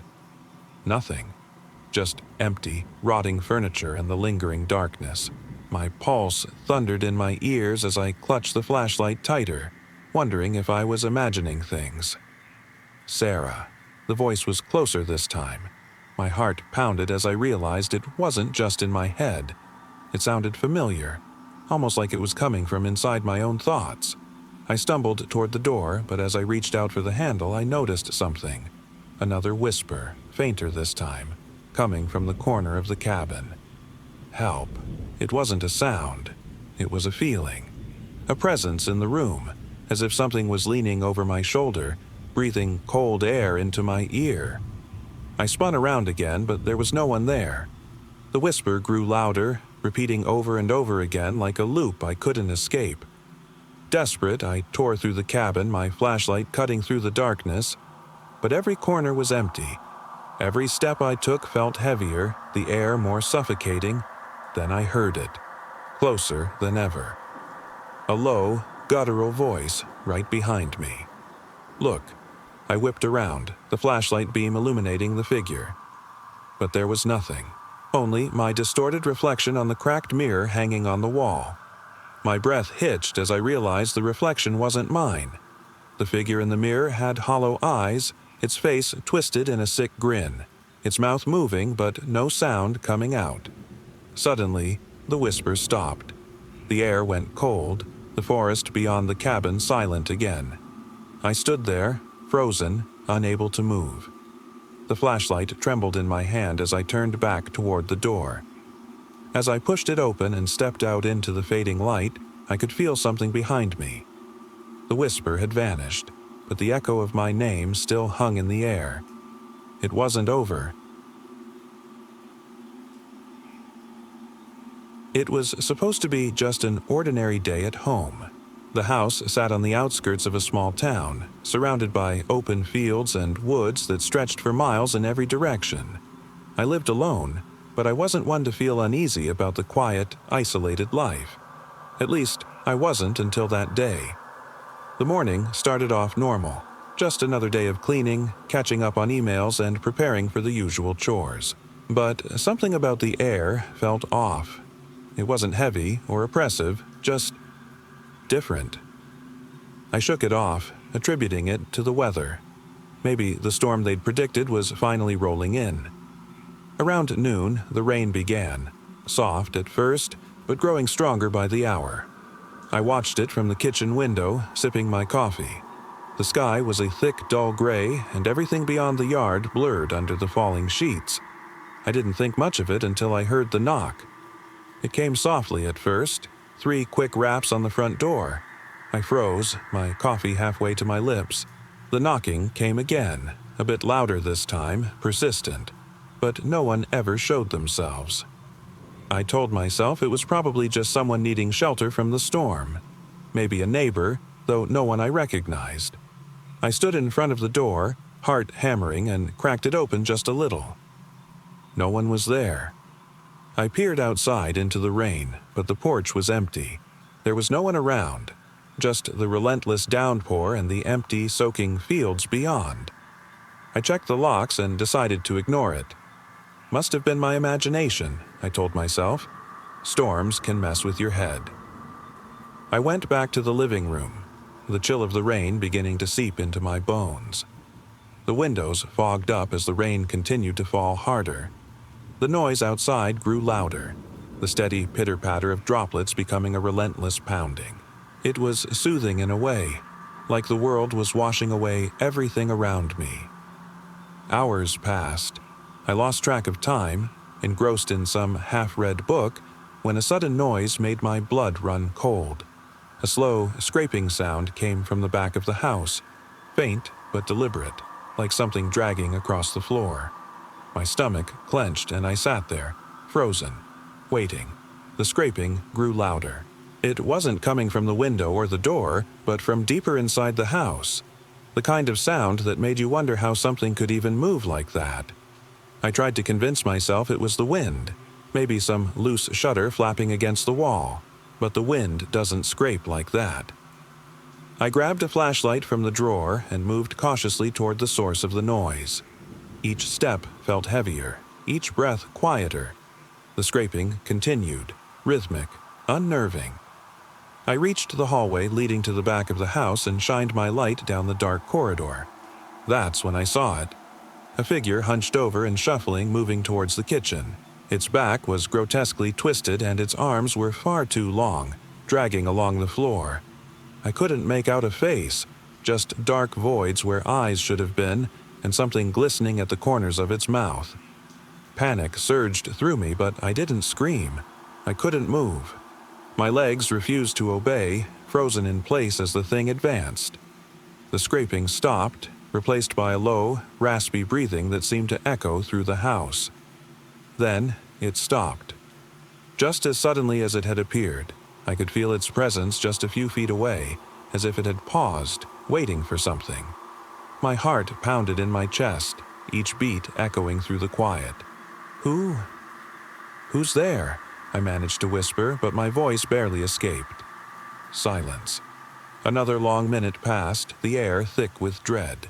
I couldn't hear anything but the sound of my own breathing and the relentless rain outside. Slowly, cautiously, I backed away, retracing my steps. The figure never followed. I didn't hear it leave. But when I checked the back door, the lock was undone. I didn't sleep that night, clutching my phone tightly, waiting for dawn. The storm raged on, but whatever had been there, watching, had never come back. It was the middle of summer when a group of friends and I decided to take a spontaneous trip to a nearby lake. None of us had ever been there before, but the promise of clear waters and warm sun was too tempting to pass up. The drive wasn't long, just far enough to feel like we were escaping the noise of the city, but not so far that we'd lose cell service. The day started perfectly. We arrived early, claiming a spot near the shore, and spent the afternoon swimming, laughing, and basking in the sunlight. The lake was calm, almost unnaturally so. The water was glassy and there wasn't a single ripple. It was eerie in its stillness, but we were too preoccupied with the warmth and the relaxation to give it much thought. As the sun began to set, casting a golden hue over the water, we decided to go for one last swim before the evening cooled. The water was still as we dove in, and it felt refreshing. The perfect end to a perfect day. But as I swam further out, the light from the setting sun began to fade, and the water became darker. That's when I noticed something strange beneath me. It wasn't an object or a shadow. It was a presence. Something shifted below the surface, too far down for me to make out. My stomach twisted and I stopped swimming, treading water as my eyes strained into the depths. There was nothing visibly there, but I could feel it. A sensation like being watched, like something was studying me from beneath. "Hey," I called out to my friends, trying to hide the unease in my voice. "Can you guys feel that? Like something's down there?" They splashed and joked, completely unaware. I didn't tell them how much I wanted to get out of the water. The longer I stayed, the stronger the feeling grew. It was as if the lake itself had become a living, breathing entity, waiting. I swam back to shore, hurried and shaking off the cold, unsure if what I had felt was real. The others were still laughing, throwing a frisbee, soaking up the last of the day's warmth. I tried to forget about the sensation and told myself it was just my nerves playing tricks. As we started packing up to leave, I noticed something odd in the sand near our stuff. Tracks. Not footprints, though. Drag marks, deep and deliberate, leading from the water toward the woods. My heart stopped as I followed them with my eyes. They disappeared into the trees, where there was nothing but silence. I didn't say anything to my friends. I couldn't bring myself to. As we drove away, I kept looking back at the lake, the sun now fully set, casting a dark, brooding reflection. That night, I couldn't sleep. The feeling of being watched didn't leave me. I kept wondering, what was in that water? And whatever it was it still down there, waiting for us to return? It was a quiet evening, and I had decided to go for a walk along the old, unused rail trail that ran near the edge of town. The trail had been out of service for decades, overgrown with thick underbrush and left to the elements. A relic from another time, it was now little more than a forgotten path through the woods. The sun was setting, casting long shadows across the trail. I didn't expect to run into anyone. The town had grown quiet in recent years, and I figured it was the perfect time to clear my head. There wasn't much to hear other than the distant sound of the trees rustling in the wind and the occasional creak of an old sign swaying overhead. As I walked further along the trail, a chill started to settle in my bones. It wasn't just the cold air. There was something off about the silence, something unnatural. I kept looking over my shoulder, feeling like I was being watched. I shook it off, blaming my nerves, and pressed on. About halfway down the trail, I came across an old wooden bench. It was weathered and half-rotted, covered in moss and dirt. I decided to sit for a moment, pulling my jacket tighter around me. The woods around me seemed darker now, the shadows deeper, the wind sharper. I glanced up at the fading light of the horizon, the last hint of twilight vanishing into the thick trees. That's when I heard it, a faint, barely audible whisper carried on the wind. I strained to hear, but there was nothing, just the silence again. Maybe my imagination, I thought. But then, a second whisper, closer this time, like it was coming from the trees behind me. My breath hitched and I froze, every hair on my body standing on end. I turned slowly, my pulse quickening. The woods were still. The trees loomed over the trail like silent sentinels, their branches creaking and swaying. I told myself to calm down, that it was probably just an animal. But deep down, I knew better. There was no animal making those whispers. It was like something, or someone, was trying to call out to me. I tried to walk away from the bench, but the whispers followed. They were louder now, as if they were closing in on me, their words indistinct but somehow menacing. I glanced behind, but there was nothing. Only the trees, silent and watchful. The trail curved ahead, disappearing into the shadows. I kept moving, but the whispers didn't stop. They seemed to come from all directions now, surrounding me like a dark fog. My mind raced, trying to make sense of what I was hearing. Was I losing my mind? Or was something out there? Something beyond explanation. Suddenly, I tripped over something in the grass, falling hard onto the dirt path. My hands scraped against the ground as I caught myself. Looking down, I saw it.